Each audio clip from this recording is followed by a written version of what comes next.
အားလုံးမင်္ဂလာပါကျွန်တော်နာမည်ကတော့ slide book ခံဖြစ်ပါတယ်အခုကျွန်တော် interview လောက်ဖို့ဖိတ်ကြားထားတာကတော့ Dr. Sasa ပဲဖြစ်ပါတယ် Dr. Sasa ကတော့2020 NLE အောင်နိုင်ရေးအတွက်ရှင်းပြည်နယ်ကနေပါဝင်နေတာလေးဖြစ်ပါတယ် Health and Hope ရဲ့CEO ဟိုတီထောင်သူလေးဖြစ်ပါတယ်Dr. Sasa ဘက်ကအခုလိုမျိုးအချင်းပေးတဲ့အတွက်အထူးကျေးဇူးတင်ပါတယ်ကျွန်တော်ဒီမှာကြည့်ရှုနေတဲ့ပြည်သက်ဒီဘက်ကလည်းဆက်လက်ပြီးတော့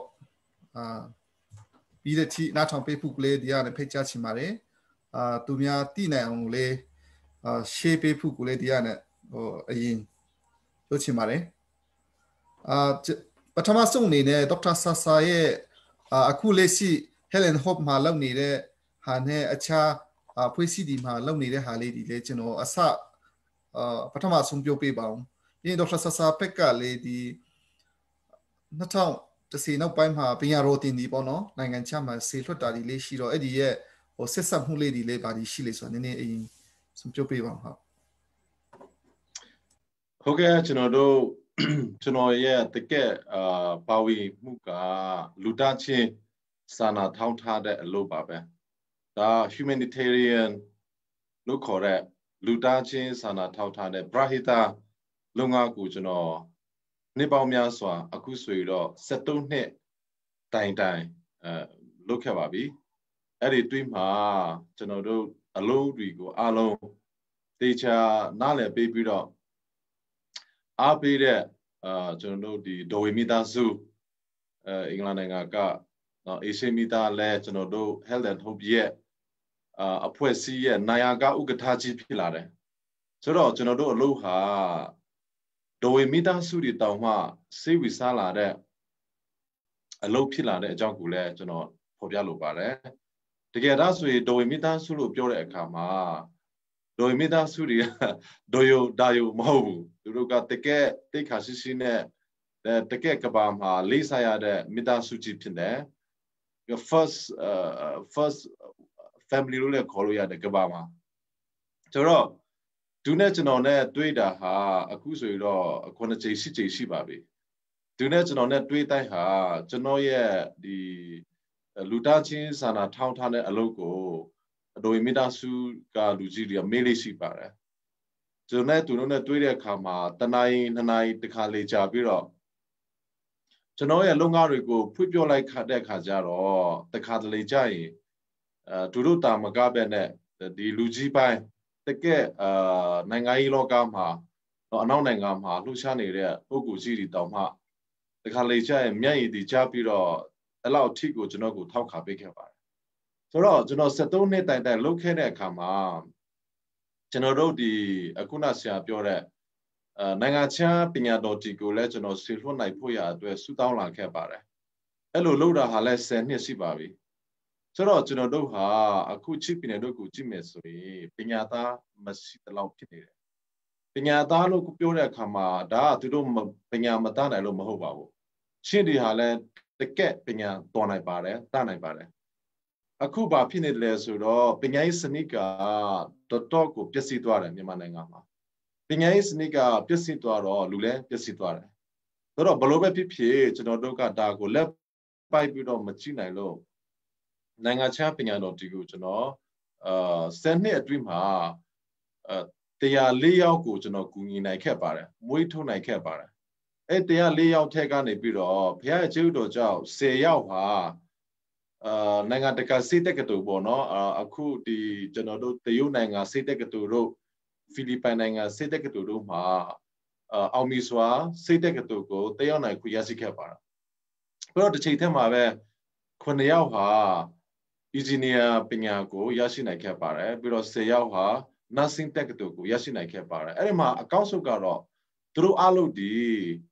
အင်္ဂလိပ်စကားကိုပိုင်နိုင်ပြောတတ်လာပြီအင်္ဂလိပ်စကားလို့ပြောတဲ့အခါမှာကျွန်တော်တို့ယုံကြည်တယ်အနာဂတ်မှာကျွန်တော်တို့ချစ်ပင်ရဲ့ common language ဟာအင်္ဂလိပ်ဖြစ်လာမယ်လို့လည်းကျွန်တော်ယုံကြည်ပါတယ်ဘာလို့ဆိုတော့အင်္ဂလိပ်လိုရမှအင်္ဂလိပ်စကားရမှကဘာမှာဘာဖြစ်နေတယ်လဲဆိုပြီးတော့တိတ်ပါတော်လကောဝိဇာတော်လကောကျမရေးတော်လကောပညာရေးတော်လကောဖွံ့ဖြိုးရေးတော်လကောနိုင်ငံရေးတော်လကောအင်္ဂလိပ်စာနဲ့ပဲရေးထားတာရှိတယ် 저도 저도 내내다 저도 예 policy 듣고래 피네 저도 친구게 미야디 잉글리스가고 딱고 다야면서다 저도 예 policy로ပြောတဲ့ အခါမှာ 와다 တခုပေါ့ 잉글리시 친 클레미야디 친 ကျောင်းသူကျောင်းသားများဒီ잉글리시စကားမပြောမနေရအဲ့လိုပေါ့နော်잉글리시စကားမတမနေရအဲ့လောက်ထိကိုကျွန်တော်ဟာဆူတောင်းလာပြီးတော့လှုပ်လာခဲ့ပါတယ်ဆိုတော့ဘလို့ပဲဖြစ်ဖြစ်သူတို့အကြောင်းပြီးသွားတယ်ဒါအပြင်အခုကျွန်တော်တို့ချင်းပြည်နယ်မှာ2009မှာဝါအတီးတီးပြီးတော့ဝါတေလာတယ်အဲ့ဒီချိန်မှာလည်းကျွန်တော်တို့တောင်ပိုင်းမှာဆိုရင်စဆရာမရှိတော့ဘူးလိုင်လီပြဖက်ကအချိန်တွေဆိုရင်ဘလောက်စုတ်တယ်ဆိုရင်2009တုန်းကအေချေတော်တော်မြတ်မြတ်ကဣတိယရွာမှာဆွေးပြောင်းပြီးတော့နေထိုင်ဖို့စစ်စားတော့တယ်နော်သူတို့ကစဆရာမရှိတော့ဖះเจ้าတော်မှတဲလို့မရတော့ဘူးအဲ့ဒီခြေတုပ်ကလေမနေ့9နိုင်လောက်ဆိုရင်စာပြုတ်ပဲစားတော့သူတို့က10နိုင်လောက်ဆိုရင်ဗိုက်စာပြီဆိုတော့တော်တော်များများကတော့မှအဥတွေနော်တော့မှစီးတဲ့တော့ထွက်ပစ္စည်းတွေကိုသူတို့ကလိုက်ရှာပြီးတော့စားနေရတဲ့အခြေအနေကိုရောက်ခဲ့ပါတယ်အဲ့ဒါကဘာမှမသိခဲ့ဘူးအဲ့ဒါတော်တော်ပဲအခြေအနေကဆိုးသွားတယ်ဆိုတော့ကျွန်တော်လည်းလတ်သွားပြီးတော့လိုင်လဲပြည်လူကြီးတွေကိုကျွန်တော်ပြောတယ်မပြောင်းတဲ့အိဒီယာရွာတွေကိုခင်ဗျားတို့ပြောင်းတယ်ဆိုတာကမဖြစ်ဘူးအခုကျွန်တော်တို့ချစ်ပြည်နယ်မှာလူကြီးနဲနေတယ်ဘလုံးနဲ့မှဒါကတော့အဲ့လိုနဲ့နိုင်ငံတော်ကဒီထားလို့မရဘူးခဏနေအောင်ဆိုပြီးတော့ကျွန်တော်ကုန်တိုင်းပိဋိချလွှတ်တော်ကလူကြီးတွေကိုခေါ်လာပြီးတော့ကျွန်တော်တို့ဒီချင်းပြည်နယ်မှာတကက်ဒီလိုဣဒီယာဖက်ကိုပြောင်းလာဖို့ဖြစ်နေတဲ့ကြေးရွာလူကြီးတွေကိုခေါ်ပြီးတော့သူတို့မှာအဖြစ်ပြကိုကျွန်တော်ကောက်ယူခဲ့ပါတယ်အဲ့ဒါကိုပိဋိချပါလီမာလွှတ်တော်မှာပိဋိချပါလီမာအထက်လွှတ်တော်ရဲ့ဒုက္ကထာနဲ့တိုင်ပြီးတော့ကျွန်တော်အဆိုတွေ့ခဲ့ပါတယ်အဲ့လိုနဲ့ပိဋိချ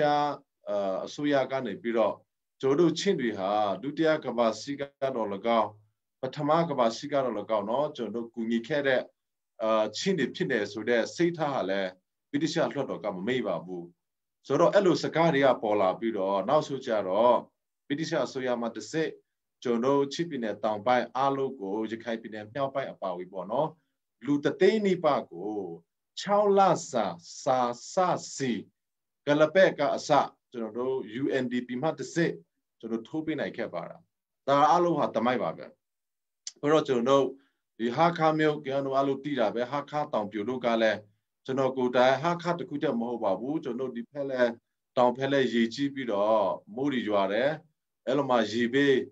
မိုးဘေးခံနေတဲ့လူတွေအားလုံးကိုကျွန်တော်တို့ဟာစာအိတ်2000နဲ့စိတ်ထွက်ပြီးစိတ်ပစ္စည်းများကိုကျွန်တော်တို့လာပို့ပြီးတော့ကူညီခဲ့ပါတယ်ဒါအပြင်ကျွန်တော်တို့ဒီ H1N1 ကယောဂဖြစ်ပွားတဲ့အချိန်မှာတော့၎င်းကျွန်တော်ဒီ COVID-19 ဖြစ်နေတဲ့အချိန်မှာတော့၎င်းကျွန်တော်တို့ကဒီ face mask N95 ကိုအရေးအတွက်အဖြစ်9သိန်းနဲ့2000ကျွန်တော်တို့ဟာချီပြည်နယ်မှာရှိတဲ့ဆေးရုံအားလုံးရခိုင်ပြည်နယ်မှာရှိတဲ့ပြည်သူဆေးရုံအားလုံးပြီးတော့ကလေးမျိုးဆေးရုံပြည်သူဆေးရုံနဲ့မန္တလေးပြည်သူဆေးရုံနဲ့ရန်ကုန်နေပြည်တော်တော့ကျွန်တော်ပခုတ်ခုပြည်သူဆေးရုံကိုတော့ကျွန်တော်ပေးခဲ့ပါတယ်ဒါစီးစရာတွေကျွန်တော်မှာကိုလို့ရှိတယ်သူတို့ကလည်းကျွန်တော်ကိုပြုထားပြီးပေးတယ်ဒါအပြင်ကျွန်တော် PPE ပေါ့နော် PPE ကိုလည်းကျွန်တော်ဟာ set 9000ကျော်ပေးနိုင်ခဲ့ပါတယ်ဒါအပြင်လွယ်ခဲ့တဲ့73နှစ်အတွင်းကျွန်တော်လူဆောင်ချက်အဖြစ်ချီပြည်နယ်နဲ့ရခိုင်ပြည်နယ်မြောက်ပိုင်းတွေမှာရှိတဲ့ချင်းရွာတွေဒီကြမ်းမာရေးချုပ်စီးရနေတဲ့ရွာတွေကို953ရွာကနေပြီးတော့လူဦးရေပေါင်းတရွာမှာ2ယောက်လုံနဲ့ကျွန်တော်450ကိုယူပြီးတော့ကြမ်းမာရေးဒေသကို6လကြာဆရာဝန်မရှိတဲ့နေရာနားစမတွေမရှိတဲ့နေရာပြီးတော့တောက်ဖွားဆရာမမရှိတဲ့နေရာဆိုတဲ့စာအုပ်များကိုအခြေခံပြီးတော့ကျွန်တော်ကိုယ်တိုင်ဒေသကို6လအခမဲ့ပို့ပေးခဲ့ပါတယ်ဒါအပြင်ကျွန်တော်ဟာချီပြည်နယ်မှာတော်စီရနိုပေါမှုကိုရောက်နေတဲ့ကလေးမိခင်များကိုကျွန်တော်အထုပ် UNFP နဲ့ပေါင်းပြီးတော့အထုပ်9000ကျော်ကိုကျွန်တော်ဟာပို့ပေးနိုင်ခဲ့ပါတယ်ဒါအပြင်အမေရိကန်မှာရှိတဲ့ company ကြီးတစ်ခုနဲ့ကျွန်တော်ချိတ်ဆက်ပြီးတော့ဒီကိုဝန်ဆောင်မိခင်များနှုတ်တိုင်မိခင်များကိုလည်း9000ကျော်ဗီတာမင် multivitamin အပုတပူမှာ400အလုံး6လစာစားနိုင်တဲ့ vitamin supplementary ကိုလည်းပို့ပေးနိုင်ခဲ့ပါတယ် ဒါအပြေကျွန်တော်ဟာဒီလိုကေဆေးတွေလူမှုရေးလောကတွေလူသားချင်းစာနာထောက်ထားတဲ့အလုပ်မှာတော်တော်များပါဝင်ပြီးတော့ကျွန်တော်ကိုယ်တိုင်လဲအခုဒီလူနာတွေကိုချစ်ပြည်နယ်မှာအပဝေချခိုင်ပြည်နယ်မှာကျွန်တော်ကိုယ်တိုင်ရွာတွေကိုတွားပြီးတော့73နှစ်အတွင်းမှာလူနာပေါင်း3,200နီးပါးကိုနော်3,200ကျော်ပေါ့ကိုကျွန်တော်အခမဲ့နဲ့ကျွန်တော်ကူညီပတ်ဖို့စိတ်ကူးပေးနိုင်ခဲ့ပါ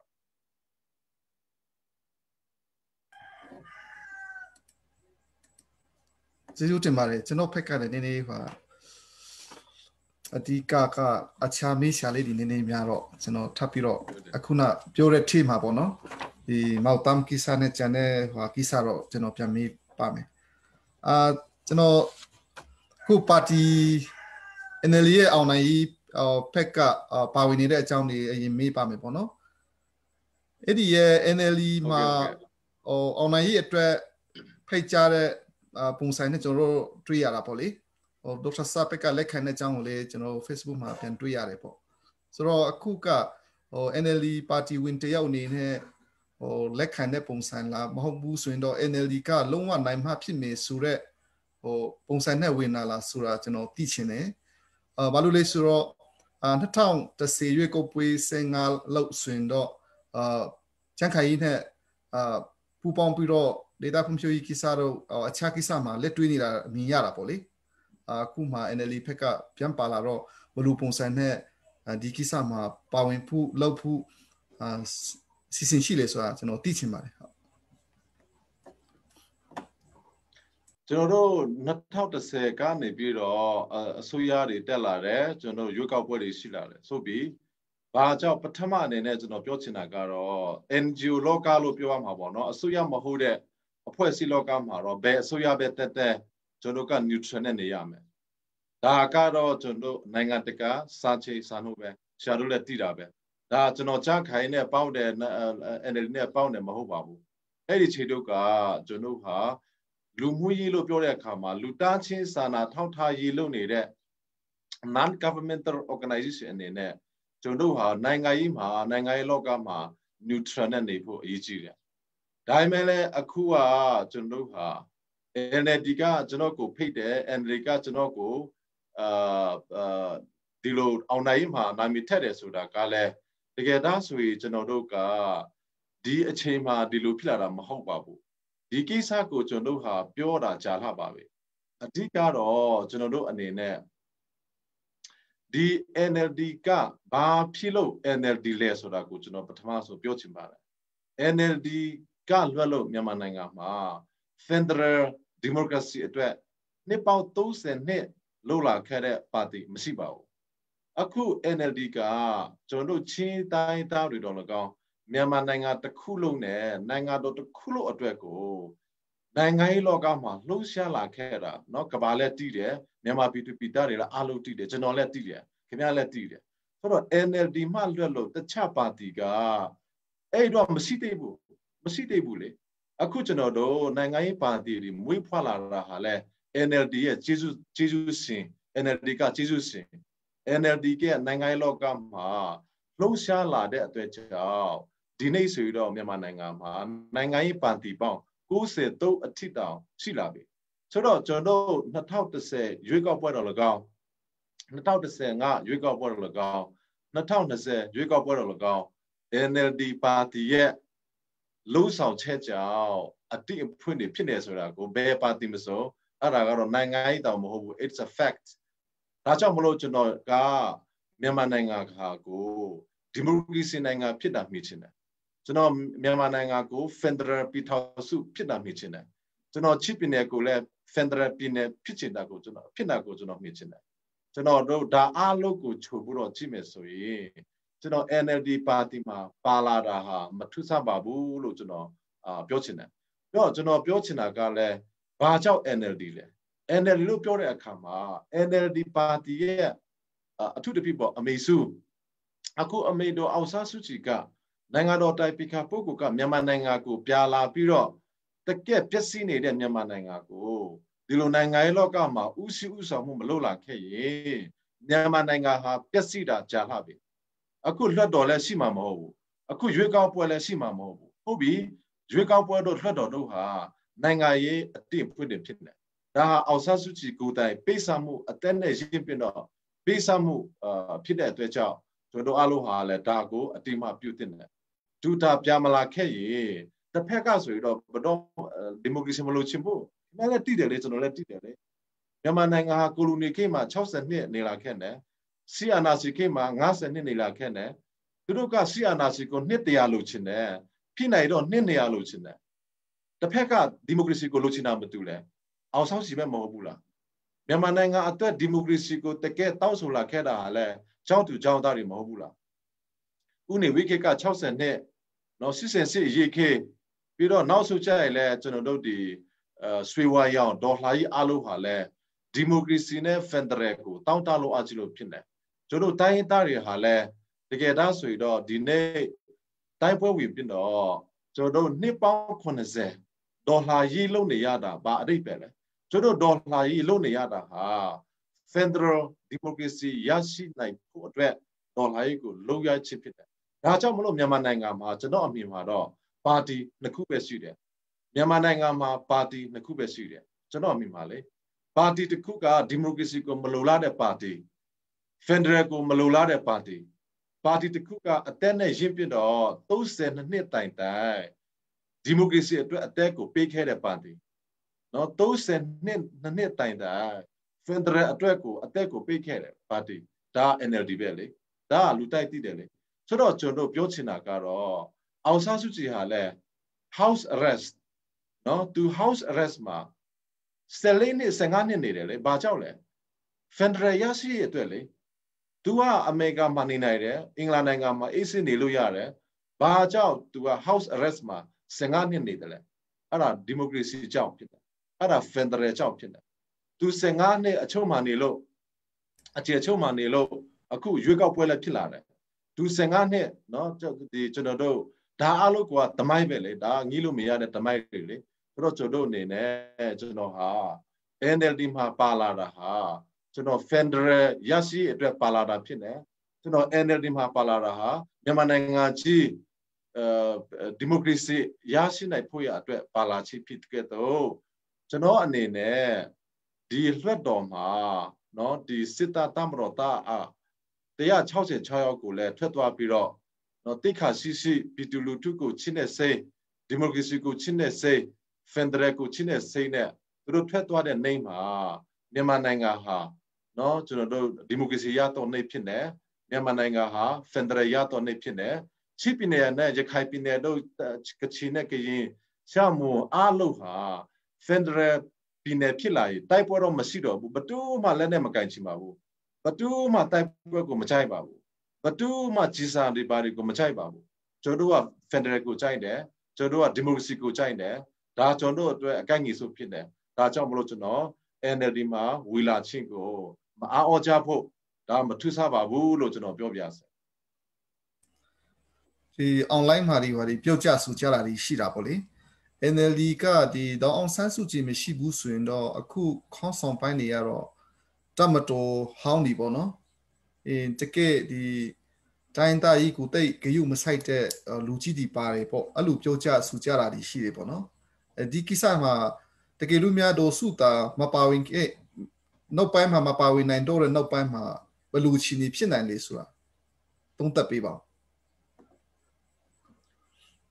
ဒါတော့နိုင်ငံရေးလောကမှာဆရာရဲ့နိုင်ငံရေးလောကဖြစ်တယ်အခုအမေရိကကိုကြည့်လေအမေရိကတို့ကသူတို့မှာ civil war ဖြစ်နေနော်ပြည်တွင်းစစ်အကြီးကြီးဖြစ်ခဲ့တယ်လူဖြူနဲ့လူမဲအကြားမှာလူတွေကဟိုဘက်ကနော်အကြီးစုပ်တွေကိုပဲကြည့်နေဒါပေမဲ့မာတီလူသာကင်းက vision ရှိလာပြီးတော့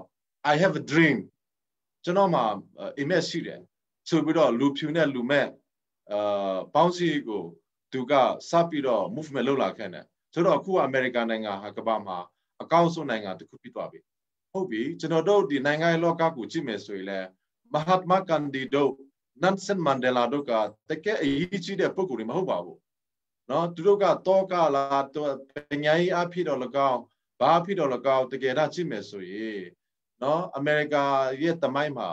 ကျွန်တော်တို့ဒီเนาะနှစ်ပေါက်60ကျော်ကိုပြသွားမယ်ဆိုရင် Junior Martin Luther King တို့ဟာအတိတော်ကပါစတာတယောက်ပဲလေသူကဘာမှမဟုတ်ဘူးလေဒါကြောင့်မလို့ကျွန်တော်နိုင်ငံရေးလောကကိုကြည့်တဲ့အခါမှာဟုတ်ပြီကျွန်တော်အမေစုကသူလုံနိုင်တဲ့မြတ်လှုပ်လာခဲ့ပြီသူဖြစ်နိုင်တဲ့မြတ်လဲသူလှုပ်ခဲ့ပြီသူမလှုပ်ပေးခဲ့တာတခုမှမရှိတော့တကယ်လို့များသူမရှိတဲ့နောက်ပိုင်းမှာဆိုပြီးတော့မြန်မာနိုင်ငံရဲ့တူတာတွေဟာလဲသူတို့အထင်မြင်အယူဆကိုပြောကြတာပေါ့ဒါပေမဲ့လဲကျွန်တော်တို့မမွေးခင်ကလေးကတော့ဒေါ်အောင်ဆန်းစုကြည်မြန်မာနိုင်ငံကိုမလာခင်ကလေးကမြန်မာပြည်သူပြည်သားတွေကျွန်တော်တိုင်းသားတွေဟာနော်ဒီပီလိုငီလာခါမှာလက်မှထုတ်ကြတဲ့ကကျွန်တော်တို့ဟာတကယ်သားဆိုရင်ဒီမိုကရေစီကိုလိုချင်ကြတယ်မဟုတ်ဘူးလားကျွန်တော်တို့တကယ်သားဆိုရင်ဖက်ဒရယ်ကိုလိုချင်ကြတယ်မဟုတ်ဘူးလားဦးမျိုးအစိုးရတက်လာတာကိုကြည့်လေကျွန်တော်တို့ကသူတို့ကကျွန်တော်တို့ကိုဖက်ဒရယ်မပေးနိုင်လို့ကျွန်တော်တို့ကိုဒီမိုကရေစီမပေးနိုင်လို့အဲ့လိုဖြစ်သွားခဲ့တယ်လေဆိုတော့ဘလို့ပဲဖြစ်ဖြစ်ဒေါ်စုမြန်မာနိုင်ငံကိုပြန်မလာခင်ကလေးကဒီမိုကရေစီ expiration ကမြန်မာနိုင်ငံမှာရှိပြီเนาะကျွန်တော်ရှိလို့ရှိတာမဟုတ်ဘူးခင်ဗျရှိလို့ရှိတာမဟုတ်ဘူးဒီမိုကရေစီစနစ်တွေ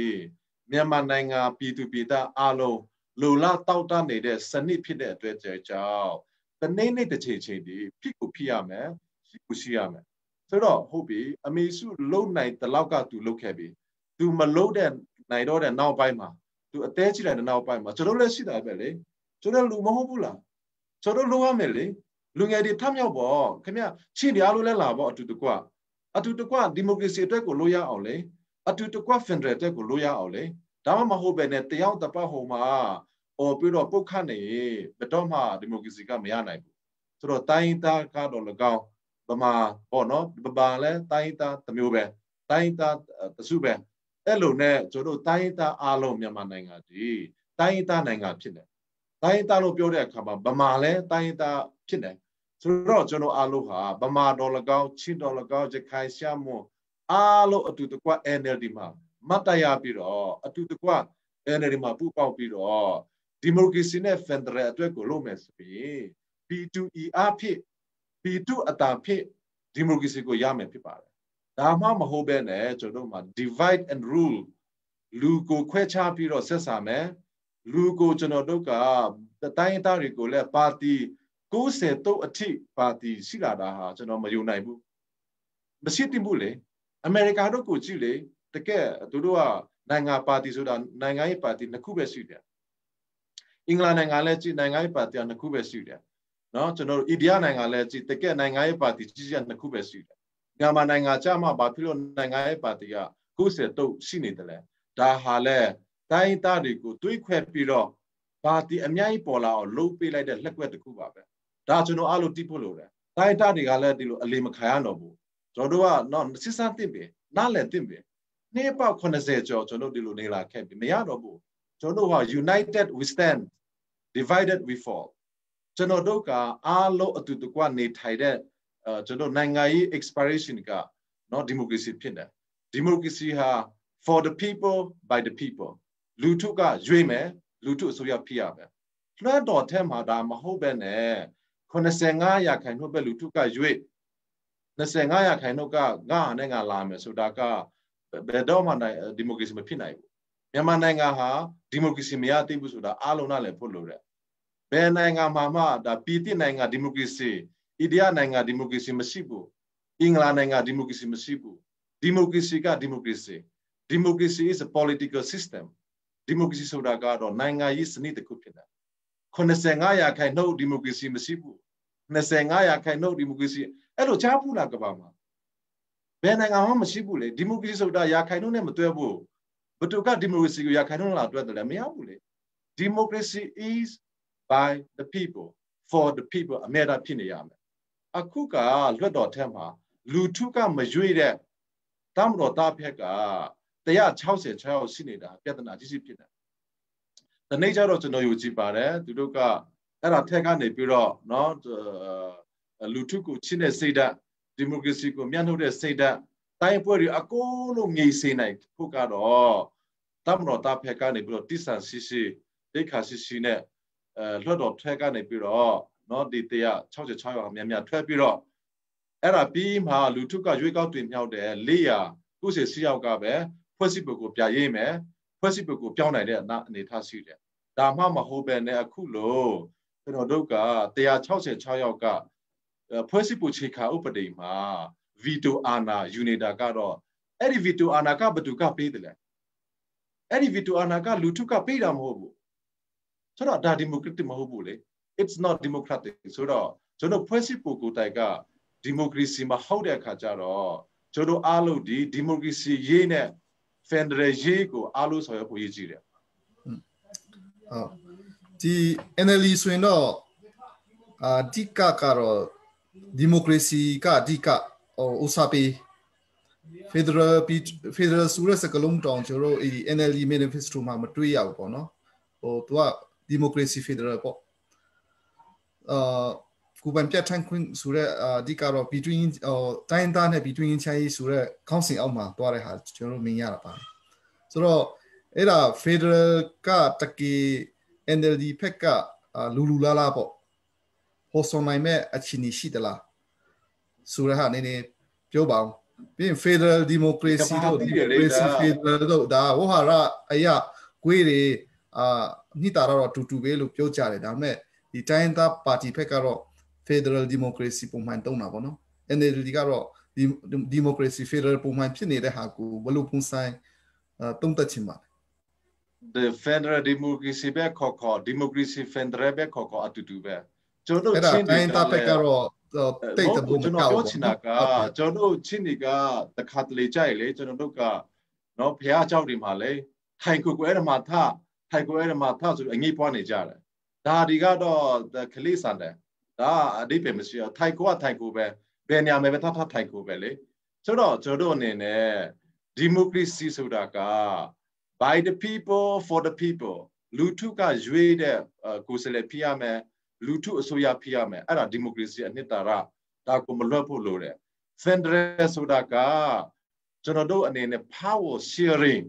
Federal ပြည်ထောင်စုအစိုးရနဲ့ Federal ပြည်နယ်အစိုးရမှာအာဏာခွဲဝေရေးလောကဖြစ်နေ Federal လောကကအာဏာခွဲဝေရင်မရောနဲ့ democracy မရဘဲနဲ့ခင်ဗျဘယ်လို Federal ရနိုင်မလဲ democracy ရတယ်ဆိုတာကခင်ဗျကိုယ်စားလှယ်ကိုရွေးတယ်နော်မြန်မာနိုင်ငံပြည်ထောင်စုလွှတ်တော်ကြီးမှာပြည်သူကရွေးတဲ့လွှတ်တော်ကိုယ်စားလှယ်ပဲထိုင်ရမယ်အဲ့ဒီလွှတ်တော်ကိုယ်စားလှယ်ကပဲကျွန်တော်အတွက်ကိုသူပြောပိုင်ခွင့်ရှိတယ်ကျွန်တော်သူ့ကိုမဲပေးတယ်လေနော်နိုင်ငံတကာစာချေစာနှုန်းဒီမိုကရေစီစာချေစာနှုန်းနဲ့ညီတဲ့ဆိုတော့ကျွန်တော်နားလည်ဖို့လိုတယ်နိုင်ငံရေးလောကမှာကျွန်တော်ကနော်အဲ့လိုနိုင်ငံရေးကိုခလေးကစားလို့ကစားနေမရဘူးလေကျွန်တော်ကဘလို့ဖြစ်ဒီမိုကရေစီမရဘဲနဲ့ Federal ကမရနိုင်ဘူးလေအဲ့ဒီဒီမိုကရေစီရမှာပြည်ထောင်စုလွှတ်တော်မှာလူထုကရွေးကောက်တင်မြှောက်တဲ့လွှတ်တော်ကိုယ်စားလှယ်490ရှိဖြစ်မှာအဲ့ဒီ490ရှိကကျွန်တော်ဖွဲ့စည်းပုံအခြေခံဥပဒေကိုရေးမယ်လေအဲ့ဒီဖွဲ့စည်းပုံအခြေခံဥပဒေမှာပဲ Federal မူကပါလာမယ်လေ Federal မူကခင်ဗျားတို့နားလည်တာဘုက Federal ဒီ management တခုဖြစ်နေနော် power management Federal ဒီလုပ်ပိုင်ခွင့် management တခုဖြစ်နေ democracy တွေကတကယ်စနစ်ဖြစ်နေ Federal က structure ဖြစ်နေဒါကိုမရောဖို့လိုတယ်နိုင်ငံရေးဆိုပြီးတော့ဒါတောင်နားမလဲရတော့ကျွန်တော်ဟာမကောင်းဘူးလေဆိုတော့ကျွန်တော်က democracy လို့ခေါ်တဲ့အခါမှာ democracy ဒီစနစ်ဖြစ်နေ system နော်မတူဘူး Federal လို့ပြောတဲ့အခါမှာ structure မှာကျွန်တော်ချင်းနေနားလည်နိုင်ဖို့ကတော့ဖះเจ้าမှာ pastor ကဒီလိုနော်တိထောက်လူကြီးကဒီလိုဒါ structure လေသူရလုတ်ပိုက်ခွင့်နဲ့တူပေါ့ထိုနည်းတူပဲကျွန်တော်တို့ Federal လို့ပြောတဲ့အခါမှာ Federal မူဒီ structure ကိုဆောင်တဲ့ structure အနှစ်သာရရှိတဲ့နိုင်ငံရေး structure ဖြစ်တယ်ဆိုတာစနစ်ဆိုတာကတော့စစ်လေးပဲ by the people for the people is called democracy 95%လို့ democracy မရှိဘူးကမ္ဘာမှာ25%လို့မရှိဘူး democracy ဒီ democracy ဖြစ်တယ်လူထုကရွေးကောက်တင်မြှောက်တဲ့ကိုယ်စားလှယ်မဖြစ်တဲ့ရွေး democracy မဖြစ်ဘူးကျွန်တော်ချင်းတွေကရွေးကောက်တင်မြှောက်မယ်ကချင်ကရွေးကောက်တင်မြှောက်မယ်သူတို့အားလုံးကပြည်ထောင်စုလွှတ်တော်မှာအတူတကွထိုင်မယ်အဲ့ဒီမှာ majority vote နဲ့ကျွန်တော်ဖွဲ့စည်းပုံအခြေခံဥပဒေကိုရေးမယ်မဟုတ်ဘူးလားနော်အဲ့ဒါကိုရေးပြီးမှပဲအဲ့ဒီရေးတဲ့နေရာမှာချင်းအမျိုးသားအခွင့်အရေးမှာရှိမယ်လေအဲ့ဒီချင်းအမျိုးသားအခွင့်အရေးကိုပြောနိုင်ဖို့ချင်းလွှတ်တော်ကိုယ်စားလှယ်တွေကိုကျွန်တော်ရွေးမယ်လေမဟုတ်ဘူးလားသူတို့ကပဲကျွန်တော်ရဲ့ဘလောက်ချင်းပြည်နယ်မှာကျွန်တော်စကားနဲ့ကျွန်တော်ဘာသာကိုဘယ်လိုထိနိုင်မလဲ ဖွဲ့စည်းဖို့အခြေခံဥပဒေမှာရှိရမယ်လေကျွန်တော် structure ကိုပြောတဲ့အခါမှာ federal ကရှိရမယ်လေ federal structure ရှိရမယ်လို့ဥပမာပေါ့ချင်းပြည်နယ်ရဲ့ဂျမားကကြမာတွေချင်းပြည်နယ်ဆိုရဖတ်တရမယ်ဥပမာချင်းပြည်နယ်ဤကျွန်တော်တို့ဒီ land management ချင်းပြည်နယ်ဤမေပိုင်ဆိုင်မှုနဲ့ပတ်သက်ပြီးတော့ချင်းပြည်နယ်ဤတဘောပါဝါချီနဲ့ပတ်သက်ပြီးတော့ချင်းပြည်နယ်ဆိုရမှာရှိရမယ်ဒါတွေအလို့ပေါ့ချင်းပြည်နယ်ဒီသူဟာနဲ့သူ data ရဲ့နော်မူဝါဒများကို data ရဲ့ management များကိုလုပ်ပိုင်ခွင့်ရှိတဲ့ဘာညာပေါ့ဒါတွေအလို့က federal structure မှာတဲ့ဆိုင်ရာလူတွေကနေပြီးတော့ဒါထက်သွားမှာဖြစ်တယ်ဒါပေမဲ့ကျွန်တော်တို့က federal နဲ့ democracy ကိုရောနေမဲ့အစားစီစီလေးနဲ့နားလည်ဖို့လိုတယ် democracy ဒီစနစ်ဖြစ်နေ federal ဒီ structure ဖြစ်နေဒါကိုနားလည်ဖို့လိုတယ် structure ကိုနဲ့စနစ်ကိုတော့လာမရောနဲ့လေဒါနိုင်ငံရေးလောကလည်းမစားဘူးဆိုတော့ဘာပဲပြော democracy ပြောရတော့စနစ် federal ပြောရတော့ structure အဲ့ဒါကိုနားလည်ဖို့လိုတယ်ဟုတ်ဒေါက်တာဆဆာပြောတဲ့ပုံစံတော့ဒီမြန်မာနိုင်ငံရဲ့ democracy ကတော့အစစ်မှန် democracy မဟုတ်သေးဘူးဆိုတာဒီ25ရာခိုင်နှုန်းပါနေတဲ့အတွက်ပေါ့နော်အဲ့ဒါဆက်ပြီးတော့လောက်ဖို့လိုတယ်ဆိုတာကတော့ပြောထားတယ်ပေါ့နော်ဒီကျွန်တော်တို့ရဲ့ဒီ2015ရွေးကောက်ပွဲရလအရပေါ့နော်NLD ကတော့ဒီတမတိုဖက်660လဲဆိုပေမဲ့တမတိုဖက်က166ပါတယ်ဒါပေမဲ့ B2 ကတကယ်ရွေးတဲ့လူထဲမှာ498နေရာမှာ498နေရာမှာ NLD က390ရတာပေါ့လေဒီကဒီ NLD ကအကုန်လုံးနီးပါsorry ဒီထဲမှာ390ဆိုတော့အကုန်လုံးနီးပါရတယ်ဆိုတော့အဲ့ဒီအချင်းမှာလေခုနအဓိကတိုင်းတပ်ဖက်က federal လို့ပြောတဲ့ခါမှာကိုယ့်အကူပြည်နယ်ဝန်ကြီးချုပ်ကိုလွှတ်တော်မှာကိုယ့်အကူရွေးနိုင်ဖို့ကိစ္စတော့ပေါ့နော်ဒါ federal လို့ကျွန်တော်ပြောတဲ့ခါမှာကိုယ့်ရဲ့အနည်းဆက်ဆုံးပြင်နိုင်တဲ့အလားအလာရှိတာကို NLD ကမပြင်ချင်တာလေးတွေရှိတယ်ဆိုတော့အခြားကိစ္စမှာတော့ဒီတပ်ဖက်ကလည်းမကြိုက်လို့မပြင်နိုင်တာဟာအများကြီးကျွန်တော်မြင်ရတာပေါ့လေဆိုတော့တကယ်လို့မြတ်ဒီ federal ကိစ္စလို့ပြောနေတဲ့ခါမှာဘေးပုံစံနဲ့ချိကတ်တင်နေဆိုတဲ့ဟာ NLD ကတကယ်လို့မြတ်ဖြစ်လာရင်ဟောဘေးပုံစံနဲ့ချိကတ်မလေးပေါ့နော်ပြည်သူဘက်ကပြောနေတဲ့ဟာလေးဒီမှာအစင်မပြင်နာလေးဒီရှိနေတဲ့အတွက်federal လို့ပြောတဲ့ခါမှာဘယ်လိုပုံစံနဲ့တွားတင်နေဆိုတာနည်းနည်းပြန်ပြောစီချင်တယ်ပေါ့မကျွန်တော် NLD ကို NLD မှလွယ်လို့ခုနကျွန်တော်ပြောပြလေမြန်မာနိုင်ငံရေးလောကမှာNLD ပါတီကလွယ်လို့32တိုင်နော်ဒီ Federal Democracy ရရှိအတွက်လှုပ်ရှားတဲ့ပါတီမရှိဘူးပြီးတော့ကျွန်တော် National League for Democracy ကျွန်တော်ပါတီရဲ့နာမည်ကိုက Democracy ကိုရပြီးပြီဆိုရင်ဒါကကျွန်တော်နိုင်ငံရေး inspiration ပဲဆိုတော့အခု261ဥပဒေပုံမှန်နဲ့ပတ်သက်ပြီးတော့ NLD ကိုအပြစ်လာမတည်နဲ့အဲ့ဒီပုံမှန်ကိုလောက်တာမတူလဲစစ်သားတွေကတော့တမတော်ကနေပြီးတော့အနှစ်20ကျော်အဲ့ဒီဖွဲ့စည်းပုံအခြေခံဥပဒေကိုရေးဆွဲတယ်လေဆိုတော့သူတို့ကပဲအခုတိုင်းသားတွေမှာစိတ်နှောက်ယှက်ဖြစ်လာအောင်နော်တွေးခွက်အောင်အခုမှပဲသူတို့ကအဲ့ဒါမှာကိုဟာနဲ့ကိုသမရဝကြီးချုပ်ကိုရွေးပိုင်ခွင့်ရှိအောင်ပိုင်ညာလာပြောတယ်ဘာဖြစ်လို့ပြည်သူကိုတကယ်ချင်းအဲ့လိုကျွန်တော်ကိုတွေးခွက်နေရတယ်လဲကျွန်တော် NLD ကအဲ့ဒီကျွန်တော်တိုင်းသားတွေကအခုနာကုခါနဲ့ကိုဝကြီးချုပ်ကိုရွေးခွင့်ရှိတာဒီမိုကရေစီရတာမဟုတ်ဘူးဒါနားလည်းဖို့လို့တယ်ခင်ဗျကိုနေကောဝချုပ်ကိုရွေးချိုင်းတာရွေးလေနော်ဒါချင်းပဲဖြစ်လာတယ်လေဝချုပ်ကဘသူပဲရွေးဝချုပ်ကချင်းပဲလေတမတာပဲလာရွေးပေးကျွန်တော်ပဲရွေးပေးအဲ့ဒါချင်းပဲလေဆိုတော့ကျွန်တော်ကဥမာအဲ့ဒီပုံမှန်261ကိုပြောင်းမယ်ဆိုရင်လဲတကယ်ဒါဆိုရင်ခင်ဗျ261ကိုပြောင်းလို့မြန်မာနိုင်ငံဒီမိုကရေစီရတာမဟုတ်ဘူးချိပြည်နယ်ဒီမိုကရေစီရတာမဟုတ်ဘူးအဲ့ဒီပုံမှန်ပြည်တာနဲ့မပြည်တာနဲ့ဘာမှမဆိုင်ဘူးပြည်လဲဒီတိုက်ပဲဖြစ်မယ်မပြည်လဲဒီတိုက်ပဲဖြစ်မယ်ဘာမှမထွတ်ဆန်းပါဘူးဒါကြောင့်မလို့အဲ့လိုနိုင်ငံရေးအကွက်ကိုတစ်ဖက်ကနေပြီးတော့ကစားနေတာကိုကျွန်တော်ပြည်သူပြည်သားလည်းနားလည်တင်တယ်ချိပြည်နယ်တွေလည်းနားလည်တင်တယ်ကျွန်တော်ချိနေဟာလည်းအခုဆိုတော့ဒီလိုဆီအနာစီအောက်မှာတော့နှစ်ပေါင်း90ကျော်နေလာတော့ကျွန်တော်ကတွေးခွဲပြီးတော့ နော်ကျွန်တော် identity politics ကိုတွားနေတယ်မရဘူး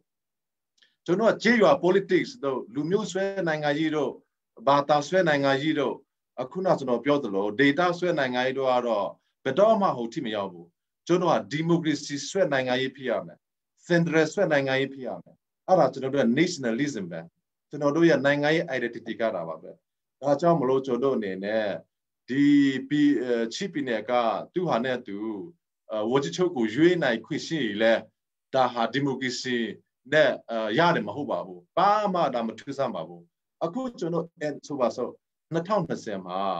NLD ကပြန်နိုင်မယ်ဒါတေချာတယ်2020မှာချင်းနေကပြန်ရွေးမယ်ဆိုလဲ NLD ပဲပြန်ရွေးမှာပေါ့ NLD ကလူကပဲအများဆိုရတယ်လေဒါကြောင့်မလို့ကျွန်တော်တို့အနေနဲ့ပြောချင်တာကတော့နေပြည်တော်ကရွေးတာဟာလဲချင်းပဲချင်းတွေကလွှတ်တော်မှတစရွေးတာလဲချင်းပဲဒါဘာမှအဲ့လိုကစားကွက်တွေကိုကျွန်တော်တို့ကဟိုတော့ဒီတော့လို့ပြီးတော့ဆွေးနေရှာမလို့ပါဘူး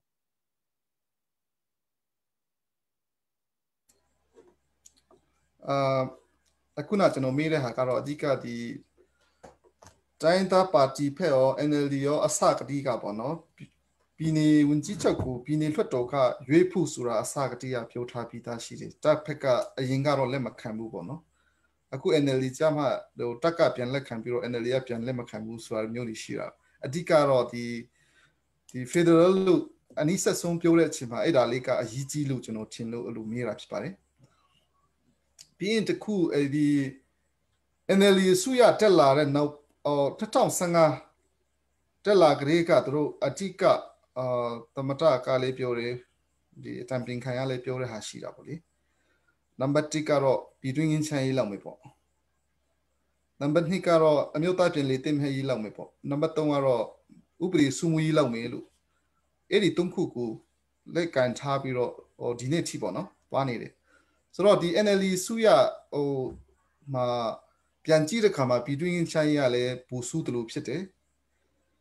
အမျိုးသားပြည်လေတင်မြရေးကလည်းဟိုစီမတူနောက်မဆောက်အဲ့လိုဘေးချာမှာဒါတက်နဲ့ NLD ကြမှာလား NLD တိုင်းသားချင်းကြရဲ့ပြန်လေတင်မြရေးလားဆိုတာလေးမသေးကွေဘူးပြီးရင် rule of law ဆိုတာကလည်းဟိုပူစုတလို့ဖြစ်လာတဲ့အခြေအနေဒီကျွန်တော်မြင်ရတာပေါ့လေဆိုတော့2020မှာရောအဲ့လိုမျိုးမဖြစ်တဲ့ကိစ္စတွေမှာ NLD ကိုပူပြီးတော့ထောက်ခံသူတွေရုပ်နိုင်သလားဟိုအဲ့ဒီမလုံနိုင်တဲ့ကိစ္စကရောဘာကြောင့်များဖြစ်မယ်လို့ထင်တယ်လေပေါ့အခုနံပါတ်1အနေနဲ့ NLD ကနိုင်ငံရေးလောကမှာမြန်မာနိုင်ငံမှာနှစ်ပေါက်32 years လောက်လာခဲ့တဲ့အတွက်ကြောင့်နံပါတ်1ရွေးကောက်ပွဲကဖြစ်လာတဲ့2010 2015 2020လဲ NLD နိုင်ငံရေးလှုပ်ရှားမှုကြောင့်ဖြစ်လာတယ်ဆိုတာကိုပါတီ90တုန်းကမမေ့တင်ဘူး NLD ကိုကျေးဇူးလာတရားမှာ NLD ကကျေးဇူးရှင်ဖြစ်တယ်အခုလွှတ်တော်တွေပေါ်လာတာဟာလဲချစ်ပြည်နယ်လွှတ်တော်တို့နော်ပြည်ထောင်စုမှာလွှတ်တော်တို့ပေါ်လာတာဟာလဲ NLD ကဖိအားပေးမှုကြောင့်နော်နိုင်ငံရေးရဲ့ဖိအားကြောင့်ဒါတွေပေါ်လာတယ်တစ်ဖက်ကဆိုရင်တော့ဖွဲ့စည်းပုံခြေခေါက်တော့မရေးချင်ဘူးလေသူတို့ကတကယ်တော့ဆိုရင်ဖွဲ့စည်းပုံခြေခေါက်တွေရေးတာကိုကလေးကမှားသွားတယ်လေသူတို့ကရေးချင်လို့ရေးတာမဟုတ်ဘူးအဲ့ဒါဖိအားကြောင့်ရေးလာတာဖိအားတစ်ခုကြောင့်နိုင်ငံရေးဖိအားကြောင့်ဖွဲ့စည်းပုံခြေခေါက်တွေပေါ်လာတယ်နိုင်ငံရေးဖိအားကြောင့်လွှတ်တော်တွေပေါ်လာတယ်နိုင်ငံရေးဖိအားကြောင့်အခုကျွန်တော်တို့ရွေးကောက်ပွဲတွေဖြစ်လာတယ်ဆိုတော့မမေ့တင်ဘူးပြီးတော့နံပါတ်2အချက်ကျွန်တော်တို့အနေနဲ့ဒီလို